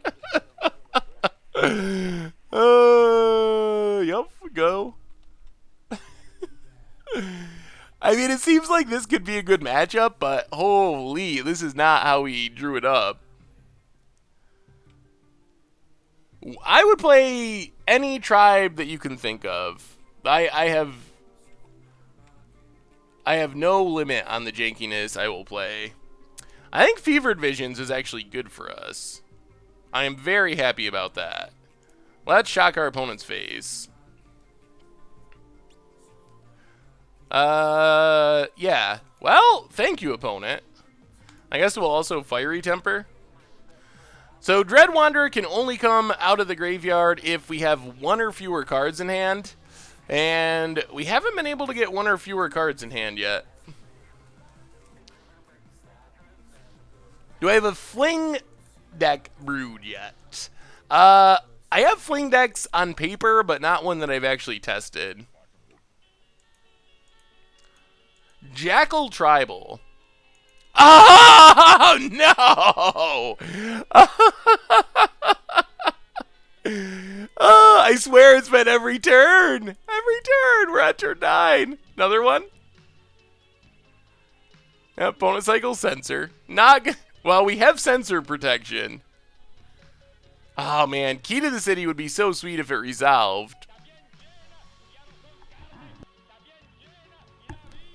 More Fevered Visions.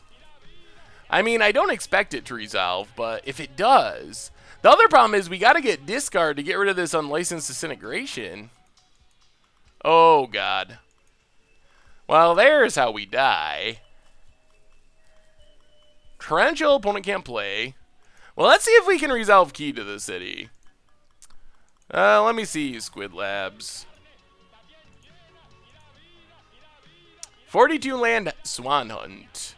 Oh, it's like a blue-red spell deck. It looks pretty solid. Well, let's play Dread Wanderer. See what our opponent does. Let's play Key to the City. No! Another counter. We'll play the Mountain.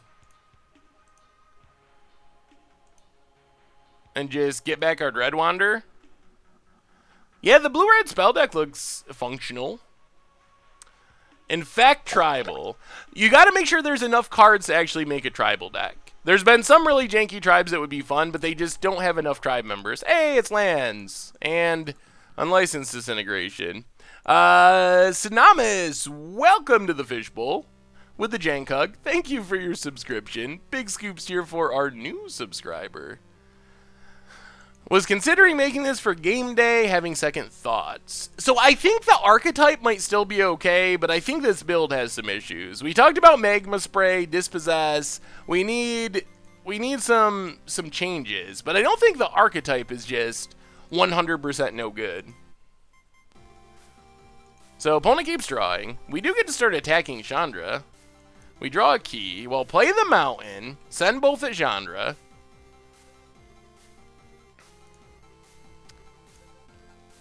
Opponent's drawn so many counters.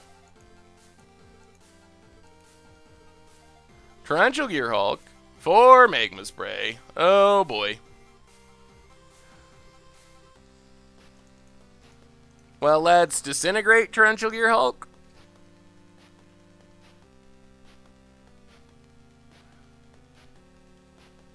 Come on. Let us at least get one hit it on Chandra.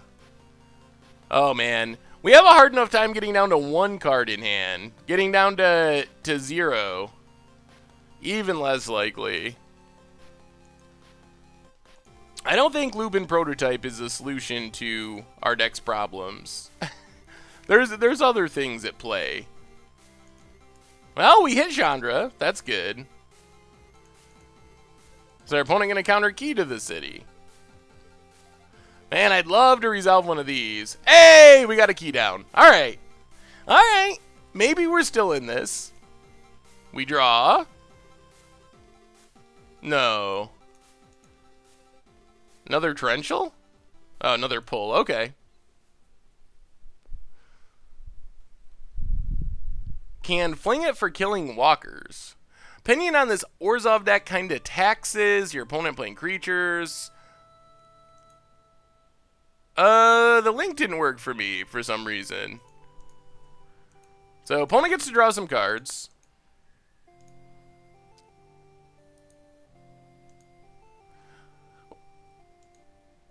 Rite of the Pharaoh God. Ooh, that looks fun. I think you might want to smooth out some of the numbers. Try to get more 4-ofs rather than all the 2-ofs, but I like the idea. Tokens, Cryptolith Rite of the Second Gods. I like, or the Throne of the Pharaoh Gods. Micah Bird, welcome to the Fishbowl. Thank you for your subscription. Big scoops here for our new subscriber.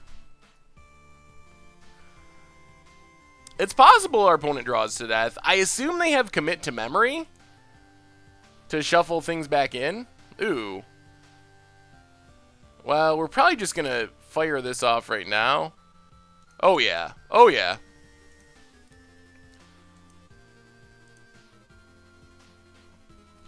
We could kill Chandra. Do we care about Chandra? Maybe we try to kill our opponent. Yeah, let's try to kill our opponent. No redirect. Discard. Fiery Temper. Madness Fiery Temper. Opponent's down to 7. Alright, we're going for it. We're going to get a win with this deck. It's going to happen. Pass the turn. Will we be seeing Approach in Modern? Ooh. Maybe? That seems like a tougher sell. Opponent finds Anticipate. So many decks tonight. Blue-red. Yeah, the Jeskai Planeswalker control deck. I like how that one looks. That one looks sweet. Crackdown Marvel. So Fling, Crackdown, Marvel, Wandering Fumarole. Seems like an interesting way of getting the combo going. I like it. Alright, opponent draws 3. Down to 18 cards. I don't... well, maybe we draw with key. Opponent has another Magma Spray. Still waiting on the new tokens. And Richard is away at the moment, so it won't happen until he gets back at least. Yeah, our opponent might just draw themselves to death. Well, let's play... Blood Rage Brawler?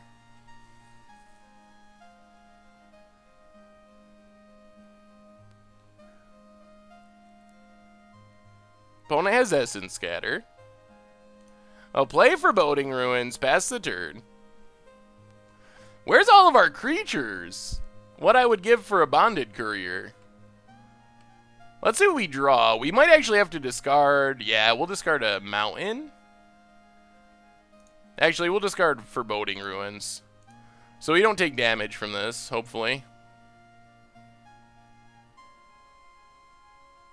Oh boy, lots of lands. We gotta be about out of lands. Do you have a standard deck or idea that's really caught your curiosity? I've been working on a couple of Drakehaven decks. Here comes number 4, Fevered Visions. So, working on a couple Drakehaven decks. I think we're going to have at least one of them for Budget Magic. Did I see the Fling deck? Jeez, I actually don't remember. Probably? Why is Sealed of Amonkhet so hard compared to Draft? I actually don't know. I'm generally worse at Sealed. So, it's always harder for me.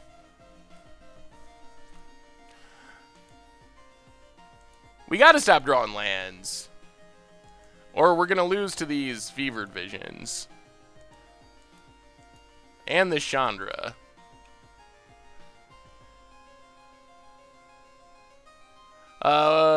Why not play Jund Reanimator? Could play Jund Reanimator. Really? Well, play a land.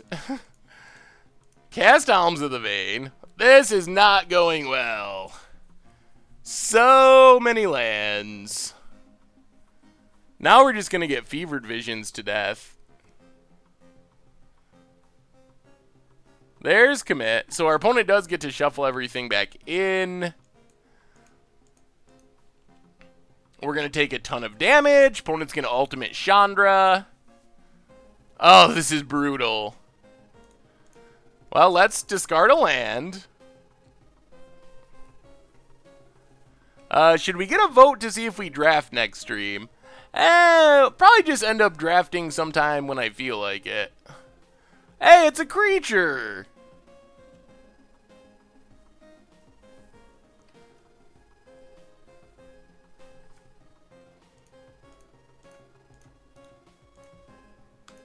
Well, Fiery Temper? Does our opponent have more counters? They do. And, yeah! I mean, we're going to lose to Chandra Ultimate. This is something.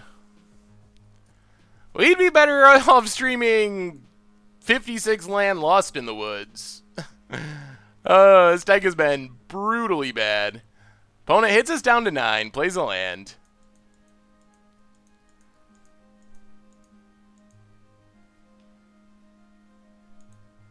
Well, we just haven't drawn... we haven't drawn creatures. Well, I don't think we're going to start a draft now. That's more something that we do at the beginning of the stream.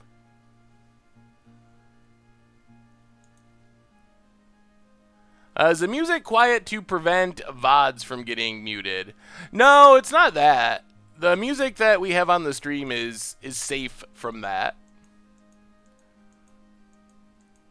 Just usually try to keep it in the background. What could the punt possibly be here? Drawing so many lands? How can you apply to become an affiliate for MTG Goldfish?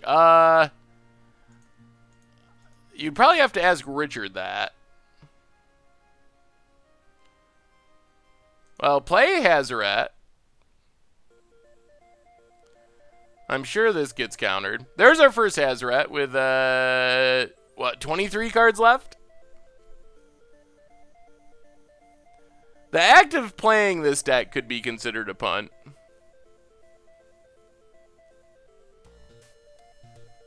Because we gotta find action. We're not gonna get in under four Fevered Visions anyway. So our only real way to stay in this game is to find action. Here comes Torrential Gearhulk. Going to Void Shatter. Well, if our opponent has another counter, we're dead. License-free music is... it's more difficult than it should be. So, play a land. Play Dreadwander.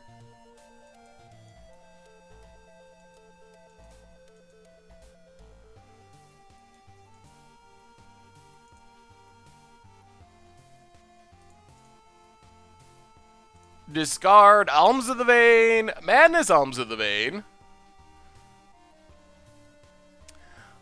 We have to resolve Disintegration on Gearhulk or we're dead immediately. Opponent lets that resolve.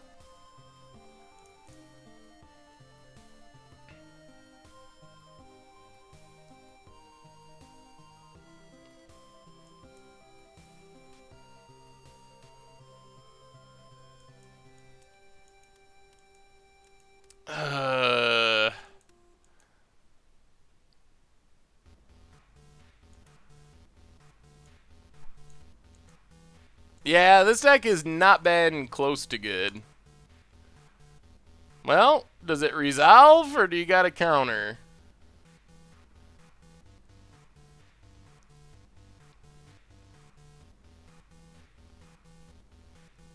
Harness Lightning the Gearhulk. Oh my goodness.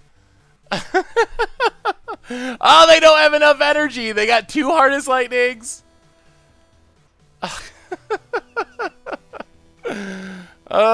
Finding more and more unique ways to lose. We've already used our shock. Alright, pass the turn and die.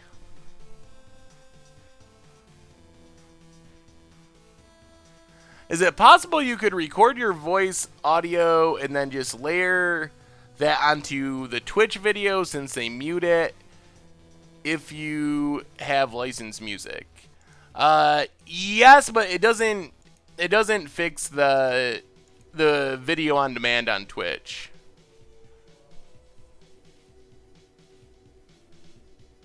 Our only chance of maybe staying alive is drawing a burn spell and hitting Chandra. Because our opponent is ultimate Chandra. So we have to take Fevered Visions damage in hopes of hitting, like, I don't even know if we have a Fiery Temper left.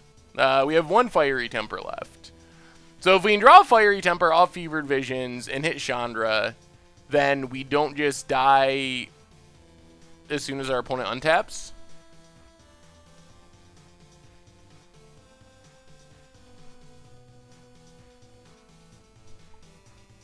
We die to Chandra Ultimate if we play it.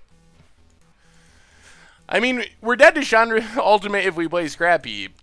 Then we draw a Shock. Like, we draw a Burn Spell. Maybe I shouldn't have said Fiery Temper, but we have a couple of Burn Spells left in our deck that could keep Chandra from going Ultimate immediately.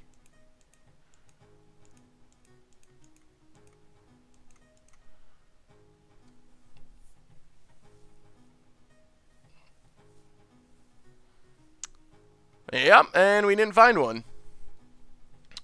Well, I don't even feel like this is a bad matchup. We did run incredibly poorly. Oh, man. I mean, not that this deck is good, but I don't think this matchup is how that one looked. Brutal. Oh, this deck. Yeah, thought this deck was good. Unlicensing our own Wanderer doesn't do stuff that we want it to do. Think about this sweet Mardu deck I brewed. Was brewing a nice Mardu aggro deck, which featured under the standard metagame tab. Ooh. It's kind of like a...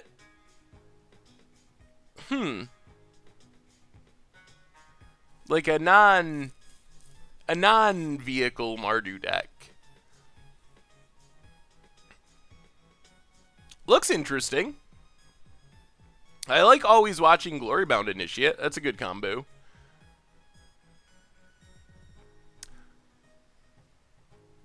Yeah, I was starting to think that. I'm very sure that this build of the deck isn't quite where it needs to be. But we've talked about some of those things, so there's no sense in going back over all those things another time. But I mean, this seems like this should be a good matchup. Magma Spray is obviously super annoying, but just like recursive threats, aggro, it seems like we should be able to do something here. You're coming for me? Whoa, number one on the list, I believe, if I remember right. Sweet.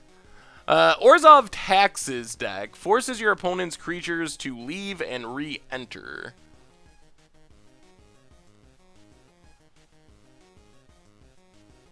So you're going to blink the opponent's creatures with Displacer. Well, you'll have to find some colorless mana for Eldrazi Displacer. That's one thing that you definitely got to have to activate it. But the idea looks really cool. Blinking and then draining with Trespasser's Curse. And you can also blink your own good stuff, like not just Gear Hulk. So I like that part of it.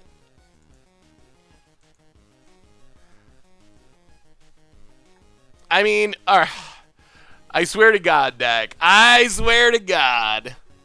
Do you think there's a deck in Standard that can utilize Drakehaven? I have a Drakehaven coming up for the next Budget Magic. Sundial Infinite Glorious End in Modern. Oh, he was number one last stream. Really? No, I didn't play the number one person last stream, did I? Really? I thought I played someone in the middle of the list last time. I know the clip. The clip got pretty popular. Lee tweeted it. Lee, who runs Magic Online, or one of them. Thought it was funny. the divinity of the pride turning on Mogus. All right, I mean we got to do this. Well, I said a naughty word. Did I really? I don't think so. Did I say oh my god or good god? I say that a lot. Here's a Drake Haven deck. Alright, so Foreboding Ruins, you know that we're not going to draw land for 10 turns. That's just how this deck works. When we need a land, we don't draw it. And then when we flood out, hey, it's a land. Alright, so we're just going to immediately key to the city. Pass the turn. Whoo! We have like a functional magic card hand. Ooh, Enigma Drake. Jeskai, eh? And Rise from the Tides. That's a really unique take on the archetype. Well, let's Bonded Courier. Start getting in some damages. I got a feeling we might get a game win here. Match win, I wouldn't go that far. Game win, it's possible. Yeah, Ceremonious Rejection would have been fitting. Hazoret so far has been pretty miserable. Dies to Grasp against zombies, and even with a deck that is built around getting to one card in hand, which this deck is, it is not very good at it. That's painful. Well, let's Fiery Temper. Hit our opponent. Yep, release the gremlins. Also, that's another issue with this deck. It is, like, married to Key to the City. It's so important. And when we don't draw it, we have all kinds of issues. And there's a lot of artifact removal. So even when we do draw it, it's not guaranteed to stick around. I don't know if you can blame this on my aggro game.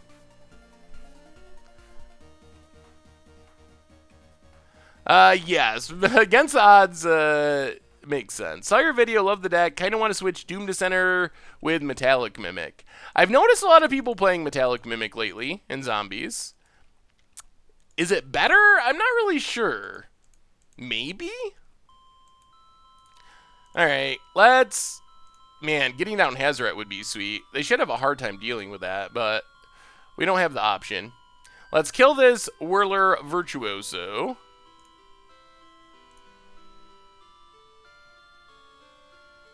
What should you play for game day?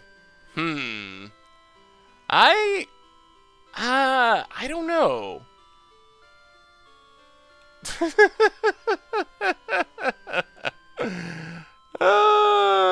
Why would you bring in Dispel? Why? Why? Really? Dispel? We have nothing for Dispel. We have Fiery Temper. Another Whirler Virtuoso. So our opponent seemed to go on some sort of transformational sideboard plan. This song is called Village Dreaming by Weisiger. Opponent starts the beats. Mardu, yeah, is good. Yeah, this deck is painful to watch. That is true. It's just not good. I mean, there is a downside to playing exclusively tier 4 decks.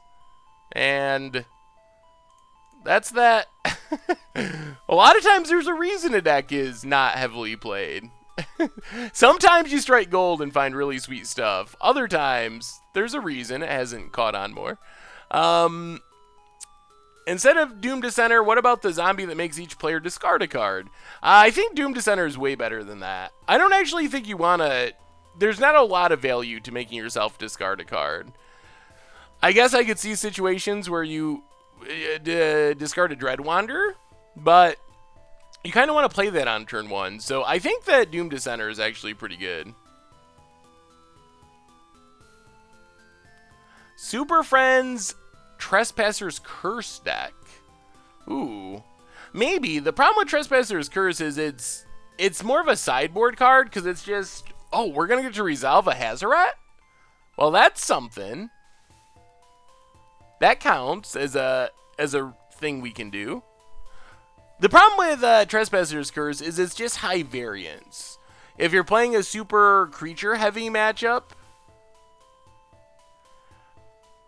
then it's great.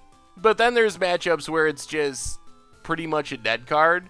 So it's hard to build around that being your primary plan. Just because, like, X percentage of the decks just won't care about it. And even, like, it even depends on the creature build. It's not even that great against, like, green-black Delirium, because they just play, like, 4 creatures and go tall and kill you.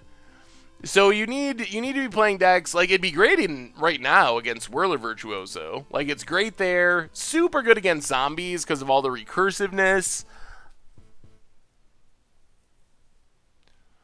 Yeah, I just don't know if, I mean, the Super Friends plan is good, but I don't know if Super Friends with Curse is better than just Super Friends.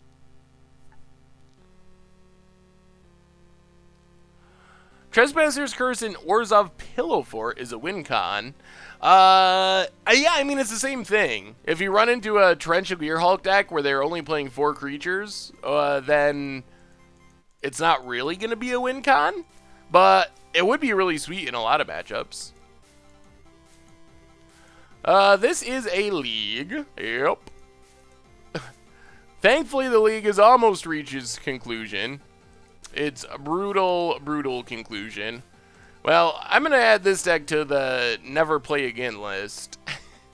Actually, no. I think it could be okay with updating. Is it going to be good?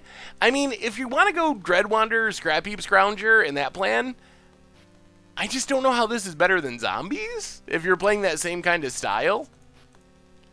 Like, you get the nice... Like, when everything goes perfectly, you get to do some really powerful stuff with Hazoret, with Key to the City. But when everything doesn't go well, oh man, it really goes bad. Porphyric, welcome to the Fishbowl. Thank you for your subscription. Big scoops cheer for our new subscriber. Opponent has Anticipate. Well, can we just win with Hazoret? Is this going to be enough?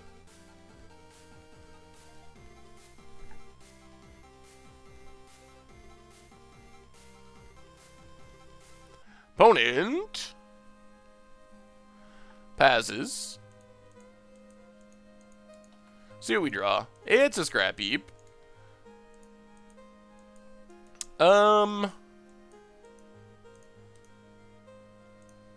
Let's lay bare the heart. Commit to Memory does deal with Hazoret. Opponent disallows. Alright, let's just make Hazoret unblockable. Pitch Scrap Heap. Alright, get in with Hazoret.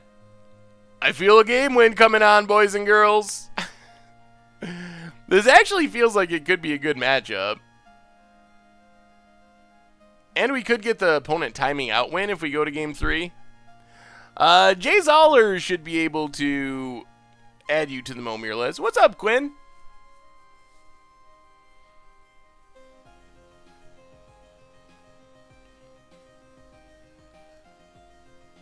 The last 4-6 are crazy, $326. I'm opening a box of Conspiracy Take the Crown. Oh, did you get the Leovold? Were you the one that said earlier you opened foil Leovold? That's absurd. Okay, Scrap Heap, Exile Scrap Heap. Kind of painful.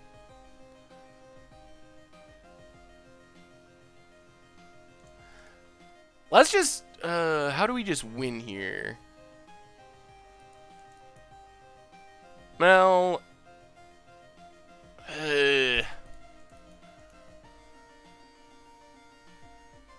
alright, let's sack Bonded Courier. Draw a card. Draw another card. Not with Key. So we should be able to win here. So we discard. If our opponent has Commit to Memory, we don't win right here. But discard Key to the City. Make Hazoret unblockable.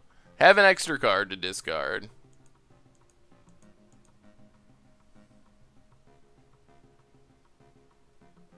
This Torrential doesn't... Oh, they're going to counter the trigger? Alright, I guess that keeps them alive, but we get to kill Torrential, put our opponent to 3. So even though they're alive, they're not really alive. Yeah, Bounty seems really sweet. I'm excited to play with that card. It just seems like so much fun to draw cards and ramp repeatedly.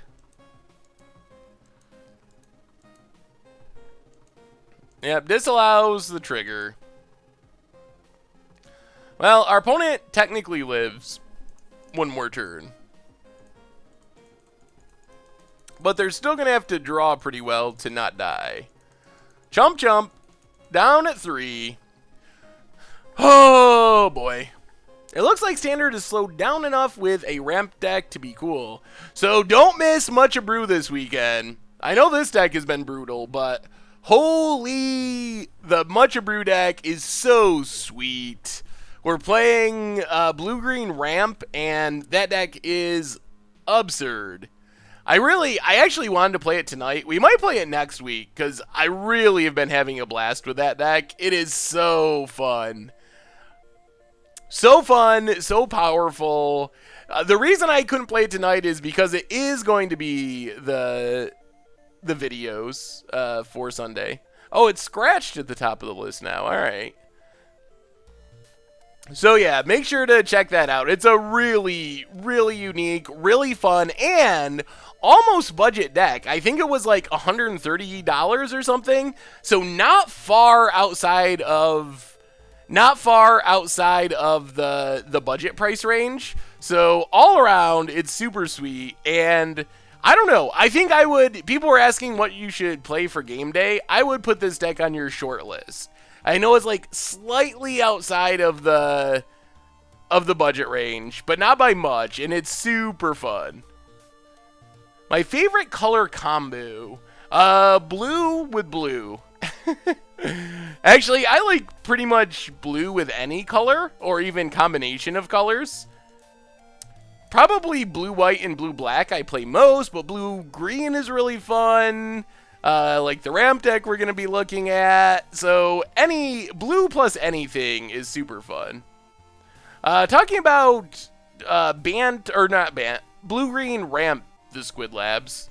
It's the deck we're playing for Mucha Brew this Sunday. I just thought of it. I should have said this earlier when you asked me what you should play for game day, and I completely forgot that we have a sweet and almost budget deck for Mucha Brew this week.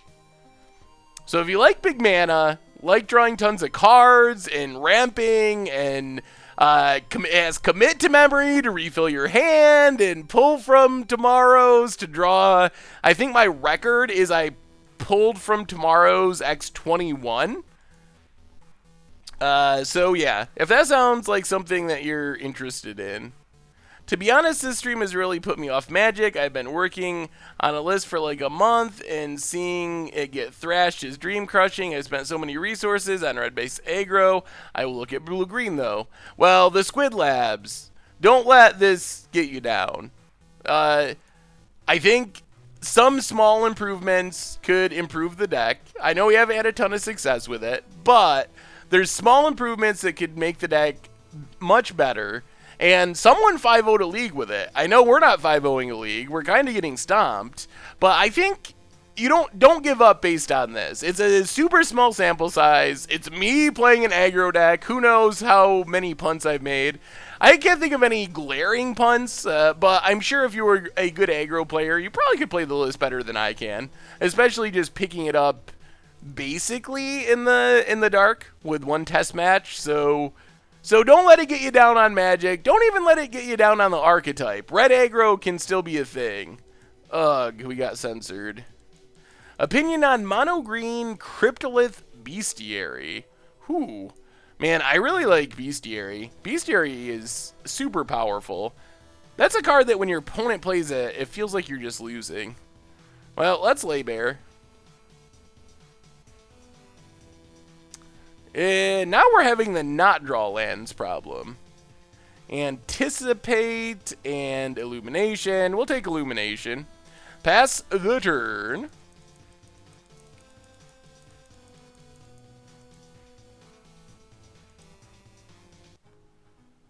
What's the right amount of Hazoret? Maybe 3? I don't know. It's actually pretty key to this deck. And the upside of Hazoret is you can always discard additional copies to itself. So it's never as bad as some Legends. So that is an upside. Man, land here would be sweet. It's a Scrap Heap Scrounger. Opponent makes a token. And we have just, like, run awkwardly. We've been stuck on lands. We've drawn flooded out on lands severely. So there's also that as well. So don't let this one league get you down on your favorite deck. Mardu aggro in Standard. Red-black aggro in Standard. White humans in Standard. Yet people whine about mono-red being bad. Some people just love mono-red. That's like some people's favorite archetype. It has a very devoted fan base. Is it possible to get the same mythic in foil? Yeah, you can definitely get a mythic and get a foil mythic. There's even been cases of people getting mythic and the same foil mythic in the same pack. Yeah, I wish we could mana weave. Actually, no, don't do that. That's bad. But sometimes it feels like it would be nice. We're going to try to kill this Whirler Virtuoso with our Fiery Temper. Opponent's also down to 4 minutes, so we might just get the timeout kill. So Fiery Temper on Whirler Virtuoso. If they flip the thing in the ice, bad things could happen. We probably got to draw an extra card here, even though it's not ideal if we just draw an untapped land. I don't know if we can take the risk, though.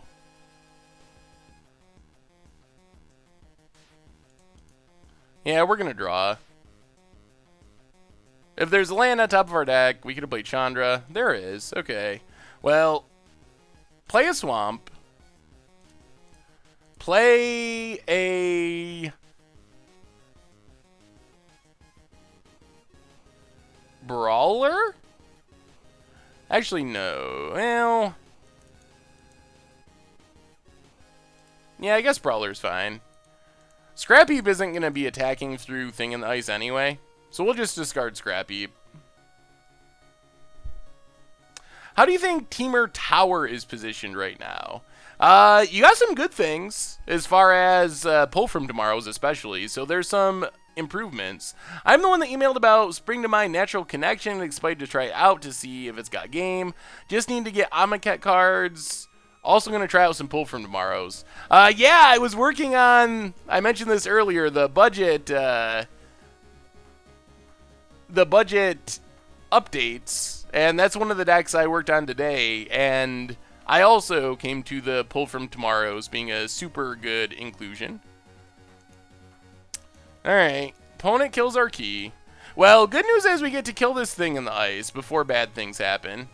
Bad news is it's going to cost us our Chandra, but I think we got to give up our Chandra to, unless we draw something. Fiery Temper doesn't do it. Yeah, I think we got to do it. If it flips, it's so hard for us to kill. So play Chandra.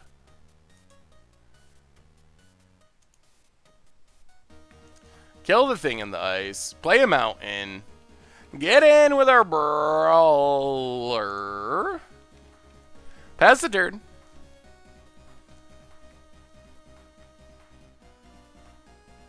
And Shadows over Innistrad and Moon, it was possible to get 3 mythics in a pack. That is very true. We're not trying to time our opponent out. Do you think Second Sunrise could be a tier 1 deck in Standard? Or Approach of the Second Suns? Is that what you're thinking? No, but I think generally speaking, no. But I think there's a chance that a slim chance that it could develop into a finisher in like blue-white control or Esper control, and those decks could be good. And if those decks are good, then there's a chance that it just like slides in because of that. Cletus resolves, no counters, right? Right, opponent, please. They found a disallow. Well, pass the turn. We're kind of winning the race.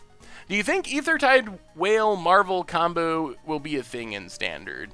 It's a really fun thing you can do in Standard, but it's never really developed into a competitive or tier deck by any means. Well, keep attacking.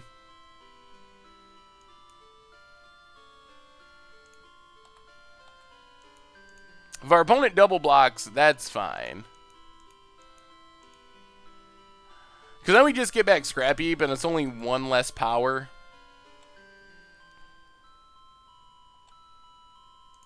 Play Key to the City. You're out of counters now, right? Right. Alright, Key down, pass the turn. Yeah, Key is always a good draw. This deck really needs a Key. No, it's Torrential? It's Torrential. Dr. Manchu, 2 months in a row. Welcome back to the Fishbowl. Thank you for your subscription. Big scoops cheer for our new subscriber. Speaking of good draws, opponent's got one too. Why do you think control decks haven't been playing Oath of Chandra?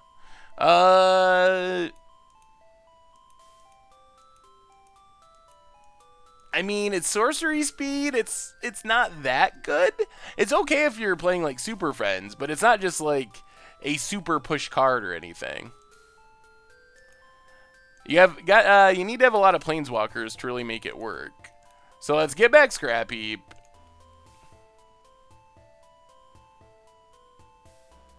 Discard Fiery Temper. We want to draw an extra card with Key. Madness hit our opponent. If they drew another Torrential, things are super bad. LOL, 7 months in a row, and Steve DeChiel, welcome to the Fishbowl, both of you, says, love the content. Thank you for your subscription. Big scoops here for our new subscriber and resubscriber. Thank you. Thank you to everyone who has subscribed tonight. Definitely appreciate it. Draw. Scrap Heap. Bonded Courier. Well, get in with Scrap Heap. If our opponent has second Torrential, this is not the one where we win. Play the Bonded Courier.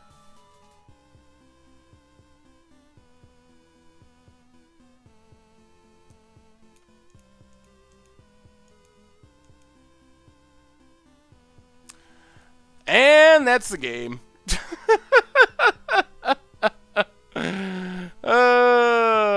Yeah, we needed it for blocking, but that does it.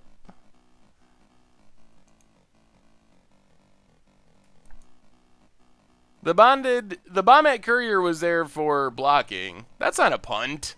Oh, people. No. We're blocking with the Bonded Courier. But it doesn't matter because it's going to get disallowed. We can let this resolve, but if our opponent just disallows this, we lose. Yes, I think we're just going to call it good at 0-4 and wrap up with some Mommere tonight. Wait, so someone explain how that is a punt. You really think it was we get in for 1 extra point of damage and take 5 from Torrential and die to a second Torrential? Like that's the right line there? That seems very far-fetched. I can't imagine that that's correct. That 1 point of damage doesn't even change our clock. we still Scrap Heap plus Burn Spell wins, Alms of the Vein, Scrap Heap plus Scrap Heap, which we could discard and get back from our graveyard, is lethal the following turn. So I can't imagine that it's correct to get in for one there over chumping. But, yeah. Scrap can't block anyway. We wanted to discard the Scrap and get it back uncounterably. I guess we could have just thrown it out there and hoped our opponent countered it. Hope Mommere goes better tonight than Tuesday. Gotta go through... I gotta go, though. Girlfriend just got home and it's her birthday. Well, have fun. Tell your girlfriend happy birthday. So, alright. We're gonna call that good for Red-Black Hazoret. Red-Black Heck Bent. Did not go well for us, so we will close with Mommere. So pull up the Mommere list. Let's see who's on the top of the Mommere list. So if you're near the top of the Mommere list, get ready. So Scratched, X-Storm, Sinstrom, Drake and Vulture, Mirkin, .jpeg, Niken, Mincaroni, Fearless Joe, Wintermaster, Livingston, Elaros. Any of you, if none of you want to play, then we will move down to the bottom of the list. So one more time, since we do this for science to test out different decks that aren't really tier decks, let's briefly talk about changes that need to be made. So updating this deck real quick. Number one, and we'll see. I think the deck is good enough that it deserves to be tested again with updates. What are you doing, Magic Online? So updates, if Magic Online starts working. So first off, in our current format, without Saheeli Rai combo being a thing, it's almost assuredly correct to basically no matter what deck you're playing. Maybe if you're playing legitimately mono red burn, which I don't even think is really a deck, but if somehow you're playing mono red burn, okay, I'll hear an argument. But essentially, no matter what deck you're playing, swap out your shocks for Magma Sprays. So many decks have targets where this is relevant, zombies, etc., etc. So that's number one. X-Storm, you have the game. Give me 1 minute, and I will, and send me the challenge. 1 minute. Let me finish talking about this real quick. Sorry about that. So Magma Sprays over shocks in all of your decks. That's a big one. The other thing is we didn't have ways to deal with Aetherworks Marvel, which is getting more and more popular. So we probably want Dispossesses in the sideboard. The sideboard in general, release the Gremlins. I don't even know if the deck wants that over by force. It's actually kind of expensive to play release the Gremlins. So you might just go by force, Dispossesses in the sideboard. Could also bring in, well, this might be fine. The only other thing I'd be kind of interested in, I'm not sure about Lightning Axe here. Well, I guess it gets Verdurous Gear Hulk. We might want more for the control end. We have lots of stuff for aggro. Not sold on Laybear the Heart, for sure. So, I don't know. So, but the big one was Magma Spray. Otherwise, the deck is just inconsistent. It's very reliant on Key to the City. When you have a Key to the City and your opponent doesn't kill it, you generate a ton of value. Like, so many of the cards in the deck work with Key to the City. Like, more than half the deck, this entire pile. Scrap Heap, Dreadwander, Fiery Temper, Alms of the Vein. So when we have this on turn 2 and it resolves and it doesn't die, the deck works pretty well. We didn't really get to see many of those games, but the problem is when we don't have Key, things are really clunky. We sometimes just kind of like play okay creatures. Everyone's playing Magma Spray, so we're losing our recursive threats. So I don't know. That's Yeah, Heart of Kieran, that's a good point. So I think that there's something potentially here. I'm not completely soured on Hazoret and this archetype, despite the problems, but I think that it needs a lot of testing and a lot of work to really make it as a real deck. So anyway, that's my rant, my talk about this deck. So I'm glad we tried it. I'm sorry it didn't go better and we kind of got crushed, but good learning experience. Play Magma Spray in all your decks. Do that. Overshock. Please, please, please, please, please. You'll be much happier if you decide to do that. You'll have a lot more fun. Anyway, all right. Scratched, or X-Storm, rather.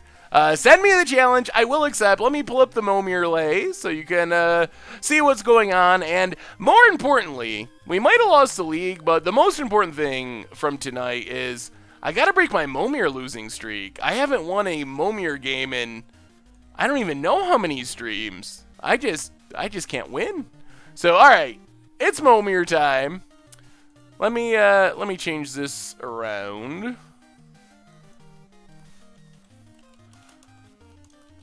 So people know what we're doing. Wrapping up with some Mommere. Alright, it's Mommere time. So, we will keep, like always. Yeah, it didn't, the deck didn't go super well. Still think there's redeemable qualities in the idea of the archetype and in Hazoret, so no, we're going to win one. It's time to win one. We got to break the streak. That's the thing about Mommere. There's so much variance. Yeah, maybe last time we were the one getting Mogust into Divinity of the Pride, but this might be our turn to be the Mogust Sir instead of the Mogust C. Or we'll get a Kobold Drill Sergeant. This brings back nightmares of vintage Kobolds. That might be... Sometimes people always ask me what the best deck is from various series. I actually think that the worst deck is probably a more interesting debate. Because when you ask me the best deck, it's a lot of times just like preference and what style you like and what you find is fun. Enchantress... Oh no, Bloodline Shaman. It looked like an Enchantress for a second. Just as irrelevant. Just a 1/1. It does cool things, but not in Mommere. But I think Kobolds might be the worst deck. When people ask me the worst deck, it's either Vintage Kobolds or Mono Blue Mill. One of those two. We could do a poll on that. That would probably be interesting for people that have seen them. Because I really don't know how to break the tie between the two of them.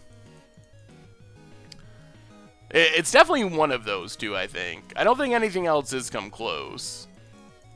Although, Kobolds had some amount of redeeming quality because we eventually played it in... Legacy and actually got some sweet wins. Once we rebuilt it, it was actually super awesome. Ooh, Old Man in the Sea. So, thankfully that only steals little creatures, but it can take our Kobold Drill Sergeant, maybe other things as well. Oh, wait, what was the other? There was an Against the Odds one, too, on there. Oh, the Black Enchantment in Standard. It was second place. This was a while ago now. It was second place on the poll so many weeks, so I couldn't drop it. And then it actually stayed in second place for like 2 or 3 months. And it lasted through rotation, and and by the time it actually won the poll and we played it, all the cards that would have been sweet with it had rotated, so the deck was really bad. But I can't think of the name. Tainted Remedy! Yes, it was Tainted Remedy. Jay Zoller, not only mod, but Against the Odds historian. Evazoa. So let's see. 2/2 flyer. We can pay 0... Gets +2/+2 until end of turn. You skip your next untap step. Okay. We could go all in on this. That would be kind of funny. What do you... Oh, our opponent's just going to steal it, aren't they? It would be kind of funny to just keep plussing this. Or zeroing this and see if it could make us win. That's got to be a horrible plan. Sorry, Pellador. It did not go especially well. We actually went 0-4 drop. Clockwork Steed. There were some issues with the build. Does that mean that when when you run a pro tour, I'm gonna have to run around the floor with a mic and sound like I'm out of breath? Yeah, I think that's what a historian does. That's in the job description. They ask you that at your interview, like, how easily do you get out of breath? And if you say not very, then you're not hired. Alright, man, we can't really do this, right? That's so many turns. Alright, you can have it. Oh, I really wanted to go all in on that, but it would end badly. The most fun commander deck, I still think the mono black Shadowborn Apostle Storm deck. That deck was super sweet. Also, the standard deck I played just recently, the standard commander one, with, ooh, Here the Stillwind, with Paradox Engine and the huge combo at the end of the game. That one was pretty sweet as well. The red-black deck did not do very much that we were hoping. It just lost a lot and drew lots of lands when we didn't want them and no lands when we did want them. One of those kind of leagues. Opponent has a Luby, Lord of Shu. Horsemanship, so 2/4 unblockable. It gets +2/+2 as long as you control a permanent name, Yu Young, Saint Warrior, or a permanent name Zhang Fi, Fierce Warrior. Hopefully our opponent doesn't hit one of those. A 4/6 horsemanship would be nigh unbeatable.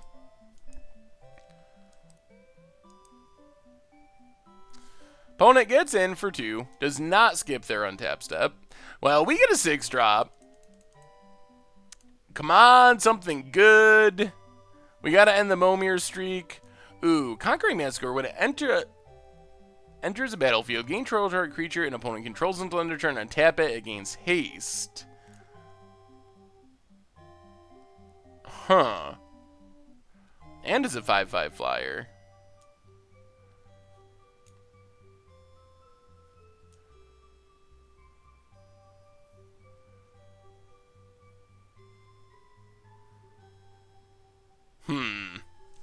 So we could untap this.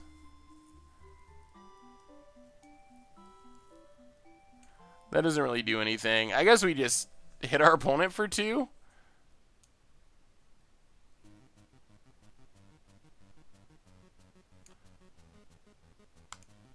Whatever. We'll take the horse.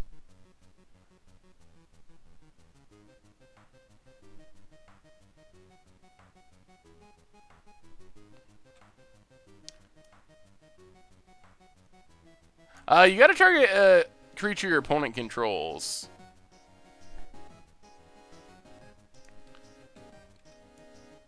I don't think that works, does it? Oh, yeah, geez, you're right. That could have worked. Huh. Gain control of target creature with power less than or equal to Old Man the Sea's power for as long as it remains tapped. And that... You're right. It would have just permanently got rid of Old Man in the Sea. Well, no, but our opponent would have gotten it back, right? No, they wouldn't have. Huh. I think that actually would have worked. I can't believe that that works, but I think that actually would have. But then we skip our untap step a million times if we did that. I almost think the Old Man in the Sea thing would work. Opponent gets Enduring Scale Lord. Whenever a counter is put on a creature, you can put a counter on Enduring Scale Lord. Combos with this can go somewhat infinite with 2 of them.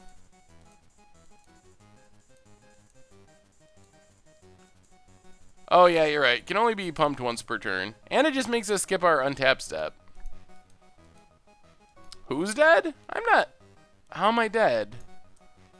Opened my first mystery masterpiece today. Was stoked. My significant other prodded me to buy one of those mystery boxes. Got a Staff of Domination out of the Ether Revolt pack and a Verdurous Gearhulk out of Kaladesh. Sweet! That is a great score. What did you get as far as your deck? Did it work? Did you get a commander deck? Did you weigh it? I'm curious. Ether Squall Ancient. Ooh. Well, this is going to be pretty good if we live a few turns. I think we just play defensively now that we have Ether Squall. Bouncing on everything is so strong.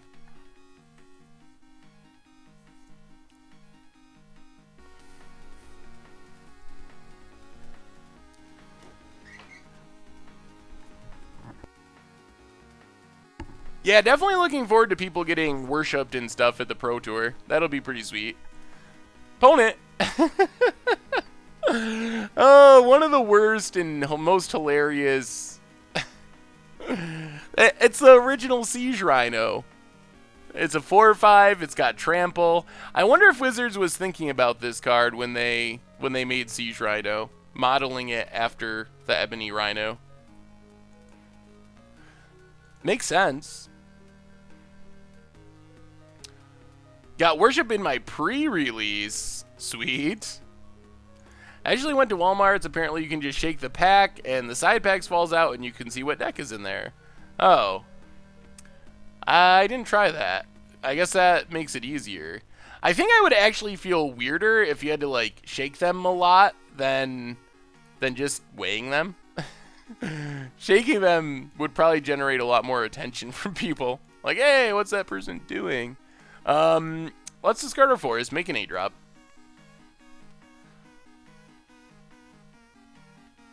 Yes, this. Oh, it's a Platinum Empyrean. That does mean that we don't want to activate our Ether Squall Ancient, but it's worth it for a Platinum Empyrean. So good. Well, let's get in with our flyers. We might actually win this one.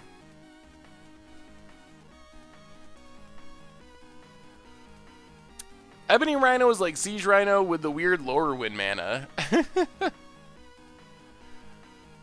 Opponent blocks, opponent blocks. Yep, there goes our Ether Squall. Hazoret. Should I start making Ninja unblockable? Probably. I think that we're going to just start making land drops up towards 15 until our opponent gets rid of Platinum Empyrean. So we can just start getting in with the Flyer and unblockable Ninja. A land pack? That's really sketchy. Well, it's good to know that you can return it, because that's ridiculous. That's not even a deck. That's false advertising.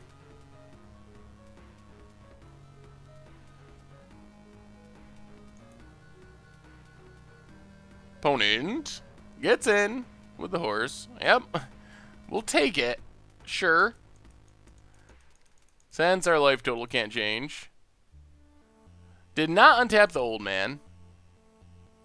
Well, play the land. Make our Ninja unblockable. Get in. For 8.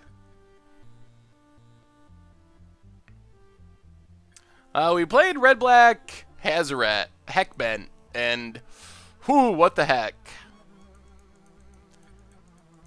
It was not ideal, I would say.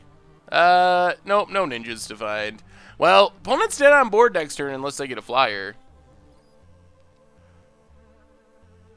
I guess, yeah, I guess that's true. I guess maybe it's legal. I guess it's legal, yeah.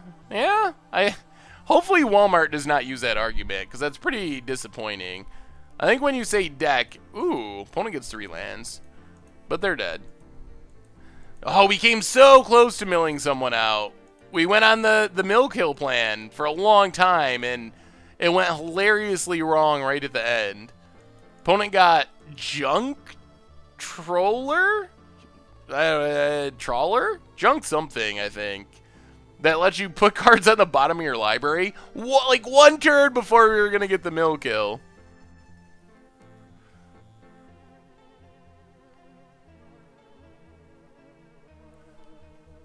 Alright. We're about to break the Mommere streak. I got a good feeling. We're going to break it. The streak is ending. We'll keep. Oh, that's what it was. Epitaph Golem. Average Toaster. You're the new historian. Practice getting out of breath. Pass the turn. I've been playing Amonkhet League at work. 30 packs, 30 card decks. Twice my opponent killed me yesterday on the last turn with 0 cards left in the deck. Jeez. Hey, see you, Rolsey. Have a good night. Enjoy Guardians of the Galaxy. Ooh, Leonin Skyhunter. Not a bad 2-drop. It does have flying. And flying's good in Mommere. So, Staff of Domination, I got... Wait, so is Staff of Domination I got usable in the pre-constructed Commander deck I bought?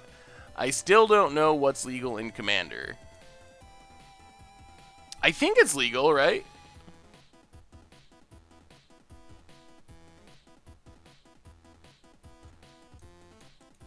Goblin Bully. I think it would go well to... in the Invent Superiority deck. It is, okay, it is legal. I think it's on the new Magic Online list, so you probably can't play it in, on Magic Online. My LGS did a booster box sealed event. Would you ever try something like that? Sounds like a fun way to open boxes, and I like opening boxes. I think it would be cool to play full box sealed. Your deck would probably be pretty powerful, too. Were there any additional rules? Like, could you still play any number of a card? That's where I think it would be weird. Because there's some cards... what's the mill card in Amonkhet? The mill 5 that cycles for 1. If you got, like, 8 of those, which is not impossible. Not even that unlikely.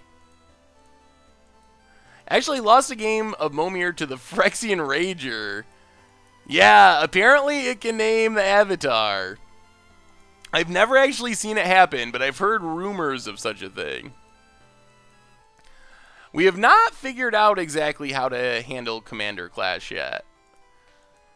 Although we recorded a Commander Clash last night, and as a bonus, you get like a 40-minute 40-minute mini podcast about the ban list changes. I think it's going to be in a separate video, so you don't have to sit through it if you don't want to. But if you're interested in what the Commander Clash crew thinks about the changes, Molten Sentry. Flip a coin. If it comes up heads, it's a 5/2 haste. Otherwise, it's a 2/5 defender. It's a 2/5 defender. Man, our opponent's getting flyers all up and down the curve. And we're getting Molten Sentries. This is apparently a rare? No. Alright, someone explain to me how this is not one of the worst rares of all time. I don't get it. This is... It's a... Even if it works out good... You get a 2/5 with haste for 4? That's not even that good. Coin flips are rare. Alright. Enough about Molten Sentry. That feels like a common to me. It did not go super well tonight at 420. We went 0-4. So about as bad as possible as far as our standard league. Seth, I want to say that as a new player, MTG Goldfish is amazing. Well, thank you, Carl. I'm glad it's helpful. Giant Ambush Beetle. Ooh. When it enters the battlefield, you may have target creature block it this turn if able. And actually doesn't do much thanks to Molten Sentry. It doesn't untap it, right? I don't think. No, okay. What other MTG YouTubers do I watch? I usually watch the Magic Mike's podcast every week, which is, they do it live on Twitch. It's Evan and Ruben Bressler and Aaron Campbell. But they do it live on Twitch, but it's also on YouTube afterwards. So I catch that one pretty much every week. Not usually live, but I almost always make time to watch it. I try to always make time to watch it. We get Somberwald Spider. We're on the 2-power plan. So that's one. I find Rudy from Alpha Investments, or the Alpha Investment videos, super entertaining. He's got to be one of the most entertaining MTG YouTubers, but I don't often agree with him on things. But he is super entertaining, so I watch him for entertainment value. Also, like Manosaurus and Tolarian Community College. I don't really have any crazy... I'm trying to think if there's any crazy Dark Horse people who I watch that no one's ever heard of or anything, and I can't think of one off the top of my head.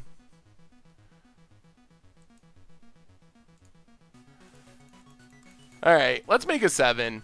Or a 6, rather. Not to 7 yet. Opponent got the new Graph Mob. Just a 5/5, pretty much. We get Deep Fire Elemental. Destroy an artifact with converted mana cost of X. Ooh, this could be a commander card. Oh, it's actually from the Commander Says, so someone thought of that before. Big fan of the Budget Magic series. Figured I would take a shot at building. Been taking this deck to FNM for a couple weeks, and it turned out well. Ooh, Temur Creature Towers.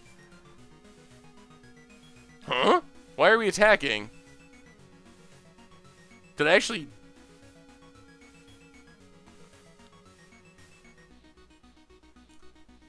Why are we... Did I click on that to attack? While I was looking at the deck list? Oh boy. I have no idea how that happened. I definitely didn't try to click on a creature. The energy deck looks good. I like it. Not sure about High Spire Infusion. I think Puzzle Knot might be better than that, but I guess it kind of is cool with, like, your big flying trampler stuff. So, yeah, I think it looks fun. Ooh, Sylvan Primordial. That's not good. Magic Man Sam. Yes, yes, yes. I don't know how I forgot Magic Man Sam. Magic Man Sam, I think, makes the best videos out of anyone in the Magic community. He's just, like, so good at making videos. The content is good. The videos look good. I can't believe I forgot Magic Man Sam. Yes. His videos are super awesome.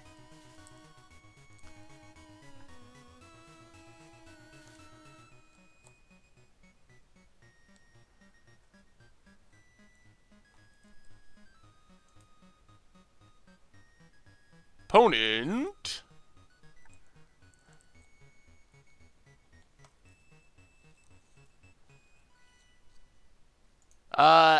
I saw that the video with James exists, but I didn't actually watch it. I still need to. I think it just came out today. Looking for a playmat, Logic Blade? Well, you can get one from the merch page. If you're looking for one. I kind of want to get playmats out of some of the thumbnail art. I think that would make some really sweet playmats. Hopefully that's something that could happen in the future. But MTG Goldfish, your videos are a delight of our days. Your childlike enthusiasm always brightens our day. Well, thank you. I appreciate the kind words. And we're about to lose this game of Mommere, I think. Come on, good 6-drop.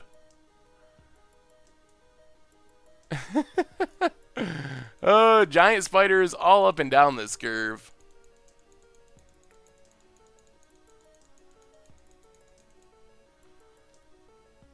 Oh yeah, Dev is. I like Dev as well. Strictly Better MTG. There's a lot of other people that I watch videos from now and then. Honestly, with making videos, it's so weird. Um, Making videos and making content, I used to spend a lot more time consuming other people's content. But now that I'm like making content, I see a lot less of other people's content than I used to. I would read Channel Fireball every day. I would read TCG Player every day. I would read the free stuff on Star City Games to some extent. I rarely would actually pay for Star City Games. But especially after everyone left for Channel Fireball, or many people left for Channel Fireball. But I used to spend a lot more time actually consuming Magic content. Now I just don't have the time to invest in that like I used to. I also used to draft a lot more. Nephalia Moondrakes. Target creature gains flying. Sure.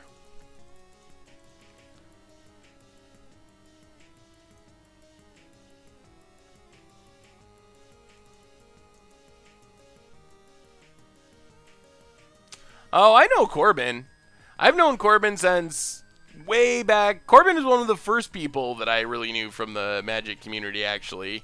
Back in the finance days, when I first started doing content and stuff, Corbin, I guess James, that did the Tellurian Community College video, would be on that list.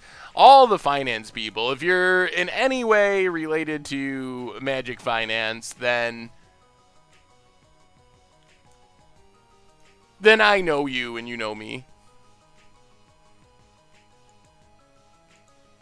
What cards get shred counters? Oh, I know this, but I can't think of it. I like when you got SCG Premium for pre-ordering boxes. Yeah, that was pretty cool. Do I watch non-MTG streams? I watch some skateboard videos, Magic Illusionist vlogs, some poker vlogs, and a few video game channels. Not a whole lot. Some sports stuff. I do keep up on various sports. Not for as far as streams, though, actually. But I don't really watch other non-MTG streams for the most part. So what can we kill? 1, 2. This is converted mana cost. 1, 1, 2, 3. So we can kill little things. We can kill this, I think. No, we can't kill that. We can kill the 2-drop. I don't know if this is worth skipping our turn for. Maybe? Opponent is making their land drops like crazy. They're up to 11. We gotta make 8 drops and try to kill our opponent before this goes horribly wrong. Because we can't actually kill their big stuff. Ooh. Okay. This is going to develop into an interesting game now. Bearer of Heavens resets everything. The tokens actually have converted mana cost still. They still have the converted mana cost written up in the corner. What's up again, Mind Trick? Glad to see you're still around. Have you taken over the historian role, Filthy Casual? Oh, Cephalid Vandal. Yep. I think you've taken over. It is like a really bad card. Because you don't win when it happens.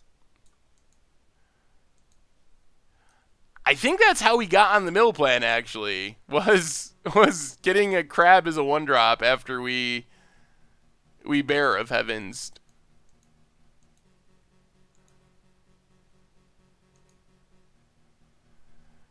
Opponent. Going big. Making a 10. It's a Brood Star, which is a 1/1 for 10. Gonna be super hard to kill with Deep Fire Elemental, though. That's for sure. I think we just start swinging in with Bearer of Heavens. I mean, we'd make an 8-drop first.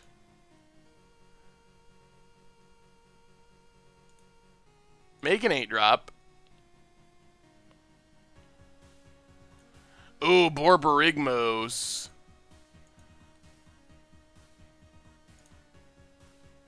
Alright, actually, let's wait one more turn.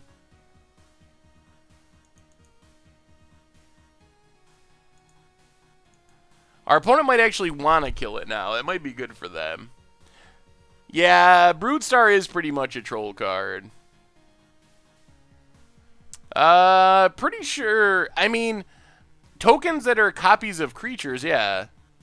I mean, because it just made me pay that amount of mana. So I'm pretty confident. Oh boy. Well, we're just going to get Emmercold. Borbrigmos is really sweet, but not going to be good enough here. Jin Gitaxias, super big problem. Opponent refills their hand.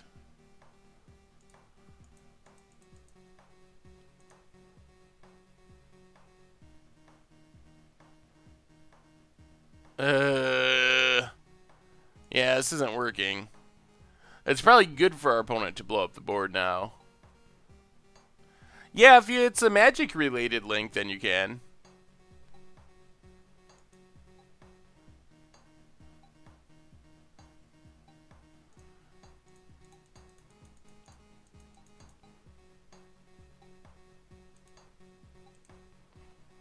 I think our opponent's going to kill us before they mill out. Ooh. Well, if we get a Sundering Titan, maybe not so much. Boom, boom, boom. Well, we lose land too. This does keep our opponent away from Emrakul for quite a while. Yeah, I think our opponent was going to get to Emrakul before that. Because they would get to 13 and Emrakul and kill us. 1, 2, 3, 4, 5, 6, 7, 8, 9, 10. Yeah, I think they would have got there before they milled out. But now I don't think they do. Why don't people play Heir of Falconwrath in red-black Hellbent decks? You definitely could play it. It's kind of like the red Minotaur guy now, the 4-3. I think a lot of people are playing the 4-3 on the ground over that, but they're actually very similar in how they work. So there's Jin. Opponent's down to 26. Maybe we're going to get the super random mill kill. The Jin Gitaxias mill kill. Oh, opponent has 9-9. 5, 6, 7, 8. Actually, maybe we pass now. Let's pass the turn. I think we want to start using Borborigmos Enraged. A stipulation cube draft on stream. I think that would be a lot of fun. We'll have to do next time cube comes around. Oh. Jin Gitaxias goes both ways. Yes, that was a punt. Jin Gitaxias. Moondrakes has an ability that activates from the graveyard. Oh, lordy. Actually, that's okay, because it lets us sack Bearer of Heavens. Although, we still probably lose. The record for the deck was embarrassingly bad. It was 0-4. Amonkhet feels slow and grindy and limited, given the large number of cycler cards. Is it worth running more than 40 to avoid decking yourself? Probably not, but maybe. I guess if you really thought you were going to be playing a deck that was going to go all the way through your deck, then the answer is probably yes. Well, we'll just soak up some of this damage. I don't think our opponent can attack with the Eldrazi. So if we can not lose to this demon, like by getting another big flyer here, then we probably do mill our opponent out. Definitely should have made a creature last turn.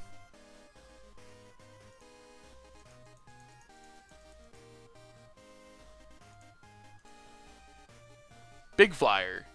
Come on. Ooh, that's a big flyer. Okay, that works. So we don't die to demon. Our opponent might just have to attack and reset the board. And then our opponent has 7 cards in hand, which definitely works in their favor. Opponent's going to keep making stuff.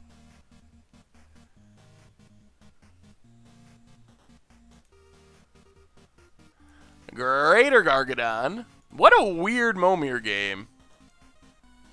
Hey, what's up, Stu?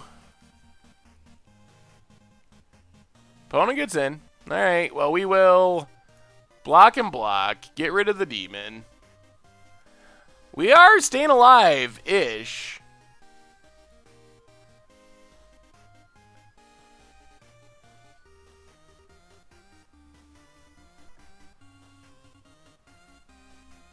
Man, maybe we can win with Jin.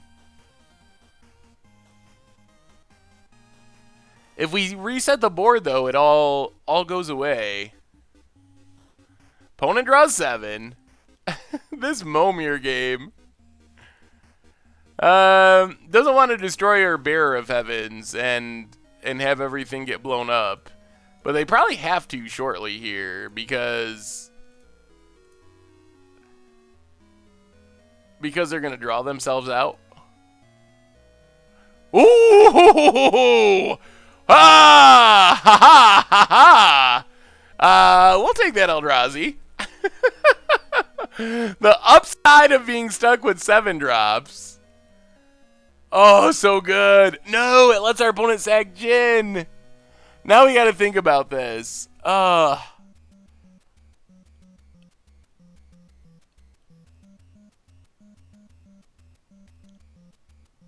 Our opponent sags Jin Gitaxias, though.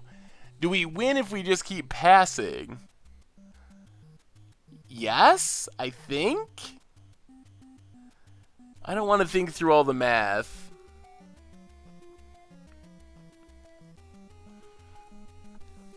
I don't want to count. I don't want to count. Okay. We won't. We probably win if we don't attack.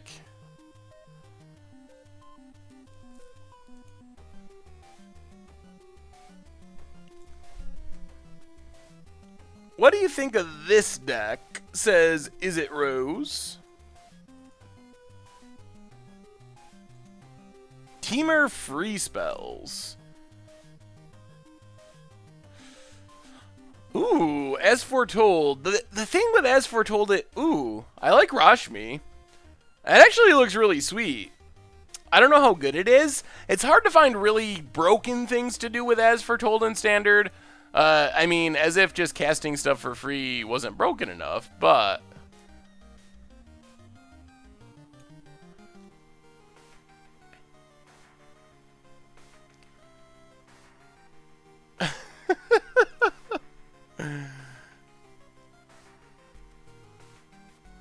Here comes the opponent. Annihilator 4. Well, here goes our lands.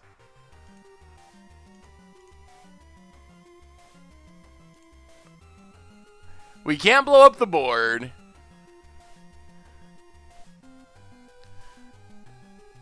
Are we good? We sack our lands.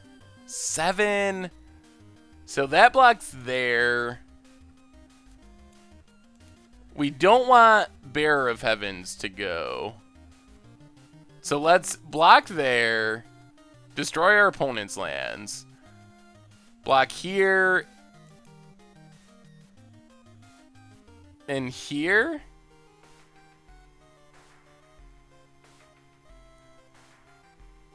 Okay. I think we're gonna get the Jin kill.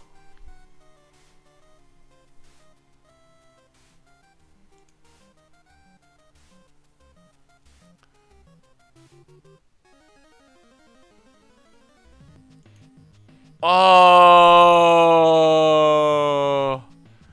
no, so many puns. Oh, it still goes in the graveyard.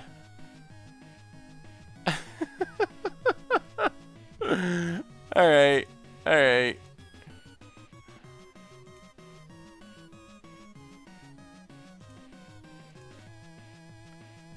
Pass the turn.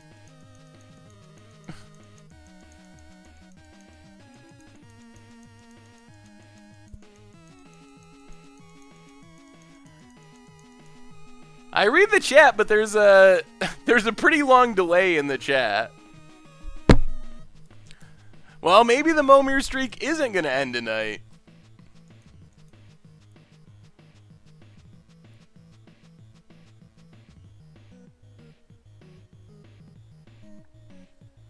Opponent makes an Emrakul.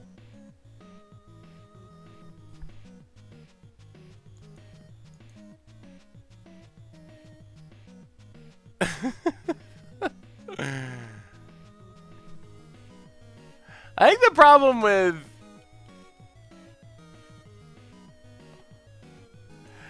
problem with Mommere is it comes at the very end. By the time we get to playing Mommere, it's like, I don't know, 12, 14 hours of Magic, and my brain just stops functioning.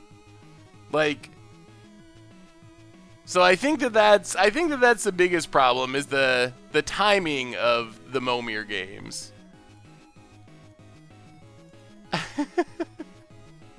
All right, we get to play first. I'll have to make a excuses emote. Yes, I know.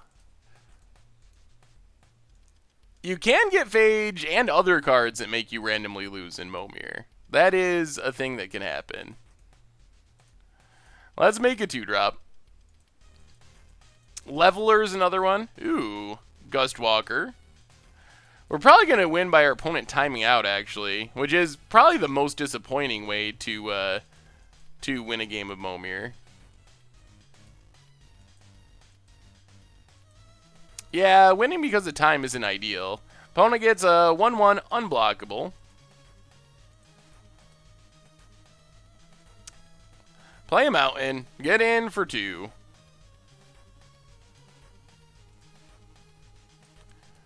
And pass. What do you think about a companyless company deck in Standard right now? I mean, probably just play like a Felidar Guardian-less Felidar Guardian deck is kind of close-ish.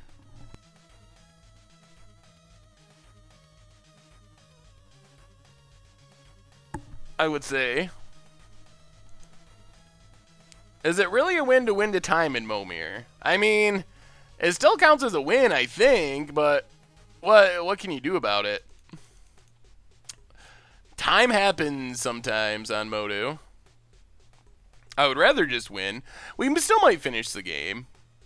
Ooh. Reckless Ember Mage actually just shoots down our opponent's entire board. We'll try to go aggro and actually close out the game. Yes, we exerted properly. I've never seen anyone play the spell version of Mommere. I am interested in trying it. It's just not very common.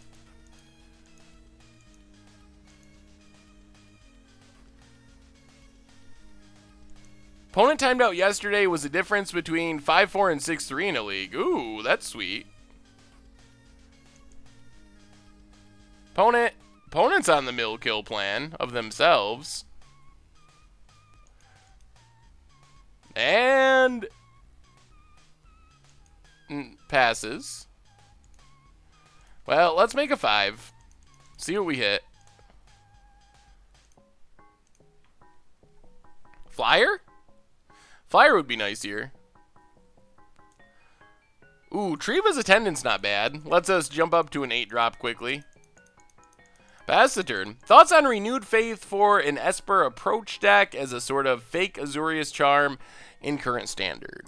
I think it can be fine if you're playing a lot of aggro decks. I mean, it's cycles, so it's not that bad. But it's definitely not Esper Charm, because you don't have the ability to kill a creature or put a creature on top of the deck with it. We played Red-Black Hazoret, and it was pretty bad. Pretty bad. Well, let's sack the Attendant. Get to make a quick 8-drop. Come on! Good 8-drop. This could let us close out the game, end the losing streak, go out on top. Okay. I mean, Bosch is fine. If we hit more artifacts, even better. We don't have to get our opponent that much lower, since Bosch immediately does 8. Pass the turn.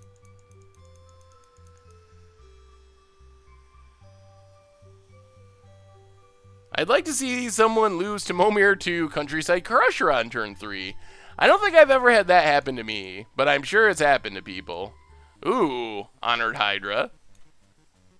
That card seems like it could have potential in Standard. Alright, let's see if we can get an artifact would be good. Primordial doesn't really do much. Although it has Intimidate, that's something. Pass the turn. So we can do 4 with this and 8 with this. That's 12? We're pretty close to the Gustwalker kill. Bolster 5. Oh, God. This is going to be a 6/6 unblockable? No, don't put it on the... Don't put it on this. Oh, thank God. I think our opponent could be killing us with this Eidolon.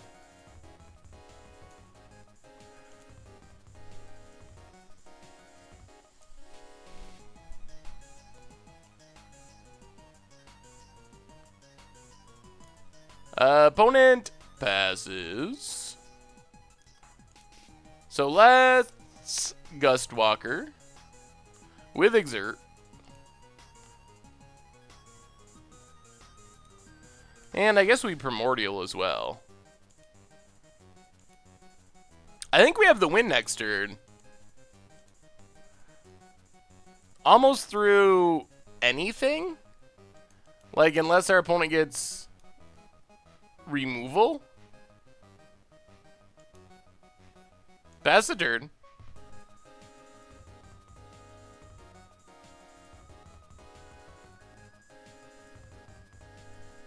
What's our opponent get? They need something really good. Verdant Force is good, but it's not going to save them from Reckless Ember Mage, of all things. Combined with Bosch, the Iron Golem. So we're not going to win by time. We're actually going to end the Mommere streak. So we have to maintain priority here. Ember Mage.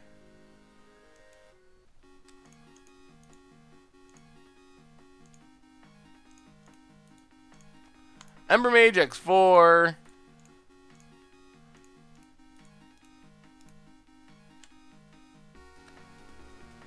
Yes! Ember Mage and Bosch!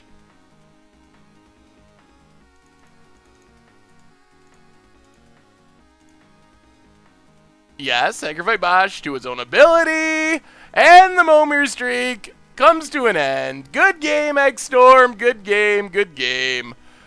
So there was some punting. There was some putting, but we won in the end. The streak is over. We're back on top as far as Mommere is concerned. Oh my goodness. So let's see. We had pretty bad standard deck. If you play Red Black Hazoret, play Magma Sprays, do some changes. There was a slight bit of punting in Mommere, just a little bit of punting, but in the end, we came out on top before our opponent timed out and before we timed out. Icy Doc, welcome to the Fishbowl. Thank you for your subscription. Big scoops here for our new subscriber, and I think that's going to wrap it up for tonight. So what do we got coming up? Tonight we have a new GOAT Magic, greatest of all time Magic. Me and Richard, that should be going up on the channel shortly here now, another hour or two. So keep an eye out for that. Sweet, sweet Much Brew this weekend. Playing some Blue-Green Ramp in Standard. Commander Clash on Friday. Budget Magic update article. Did I really say I'd buy chest? Was that what I said, or did I said I should buy chess? Oh my goodness. I don't even know how much chest costs. I don't even know if I have ticks. Oh, I do have ticks. Well, I'll buy... Oh, I can't believe I committed. I did. I said it. Alright, so let's do the reminders. So let's do the reminders, and then yes, I'll keep. I'm a man of my word. If I said I'll buy ticks, and I don't remember saying those exact words, but I'll buy a couple treasure chests. I'll buy a couple treasure chests and open them. That'll be how we close out the stream for the week. So reminders. Let's get these out of the way now. MTG Goldfish Replay YouTube. That's where you can find all the old streams, including this stream. If you want to put yourself through Red Black Hazoret again, or Mommere Punt.deck. But so check that out if you want to. The YouTube channel, Goat Magic tonight, Commander Clash this weekend, all that stuff. And of course, the merch page. So that's where you can get anything. Not anything, but tokens and playmats, a lot of Magic related stuff. So if you're looking for another way to support the stream and the channel and the site, check that out as well. And yeah, also still giving away the box of Amonkhet that's going on for another 10-ish days. So check that out if you are interested. Free worldwide giveaway. And let's see, we'll get a couple treasure chests. Apparently I said I would. Do they not have treasure chests? Oh, I gotta go to other products. I see. Treasure chests. 268, good God. J Mobman, 2 months in a row. Welcome to the Fishbowl. Thank you for your subscription. Big scoops cheer for our new subscriber. Oh man, 25 ticks. That's a lot of ticks that we better open good. I'm trusting you, chat. I'm trusting you. All right, let's do it. We're gonna crack them. See what happens. 10 chests. And all right, here's the chest type. What do we get? Chest number 1 of 10. Come on, value. Cackling counterpart, literally laughing at us. Valueless. Also, Veteran Cathar and Scouring Bandar. Good limited, not good in your treasure chest. Number 9 on our treasure chest list. Increasing Confusion. We got the all blue treasure chest. Leave and Dust. Revolutionary Rebuff. Also valueless. Number 8 in our treasure chest. Lavalanche. Complete Jank. Skyline Despo. Valueless. Another Revolutionary Rebuff. If you ever want to not counter an artifact spell, we got you covered. 2 in a row. Oh boy, chat. Oh boy. 0 ticks so far. 7 to go. Summoning Trap, also 0 ticks, I believe. Actually, it might be slightly over 0, but pretty much 0. Core Entanglers, I didn't even realize this was still in Standard. Waxing Moon, transform a werewolf you control, it gains trample until end of turn. Okay. No, we got time, we can turn it around. We just need one good hit. 15 play points, so that's 1.5 ticks back out of our 25. Enigma Drake. Seraph of the Suns. Oh boy. Well, these last 5 better be good. They better be good. Fury Stoked Giant. When it enters the battlefield, creatures you control gain tap, deal 2 damage. Ugh. Take inventory. Thresher Lizard. 4 to go. Not much time for redemption. Ugh. Okay. Voice of Resurgence would have been sweet before Modern Masters. Is it still worth anything? It's got to be worth a couple ticks. All right, 12 ticks. 12 ticks. So that helps. We're not completely drawing dead. So 12 ticks there, 12 and a half ticks, something like that. So you add that to the what, 1.5 play points, so we're at 14. So we got to get 10 plus ticks out of these last 3. 10 plus ticks is what we're looking for. 3 to go. What do we get? What do we get? 10 play points. Play points. Also, Oval Chase, Dragster, and Silberlid Snapper. So that's another tick back. So we're up to 15 maybe, 14. 2 to go. We need one more really good hit. 15 play points. Time Stretch. I don't think Time Stretch is worth anything on Moto. Time Stretch, 10th edition. 0.94 ticks. So not really. So we're about 15 ticks, and last one, this is it. We need a 10-tick card here. Oh, man. Come on, one time. Liliana Port, something like that. Oh!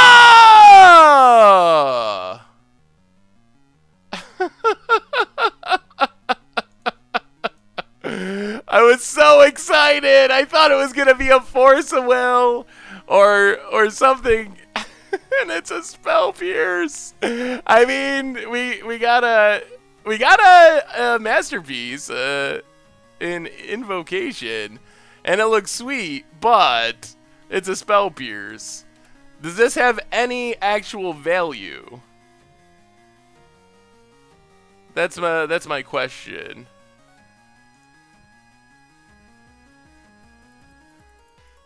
I don't think. I gotta find a place to find the price on this. I don't know what it is.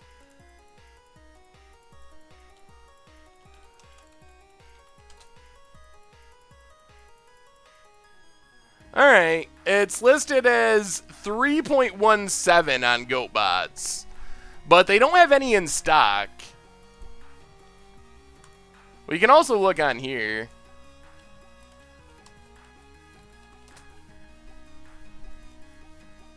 Buying invocations, 2 ticks. Selling invocations, 5 ticks. So probably 3 ticks.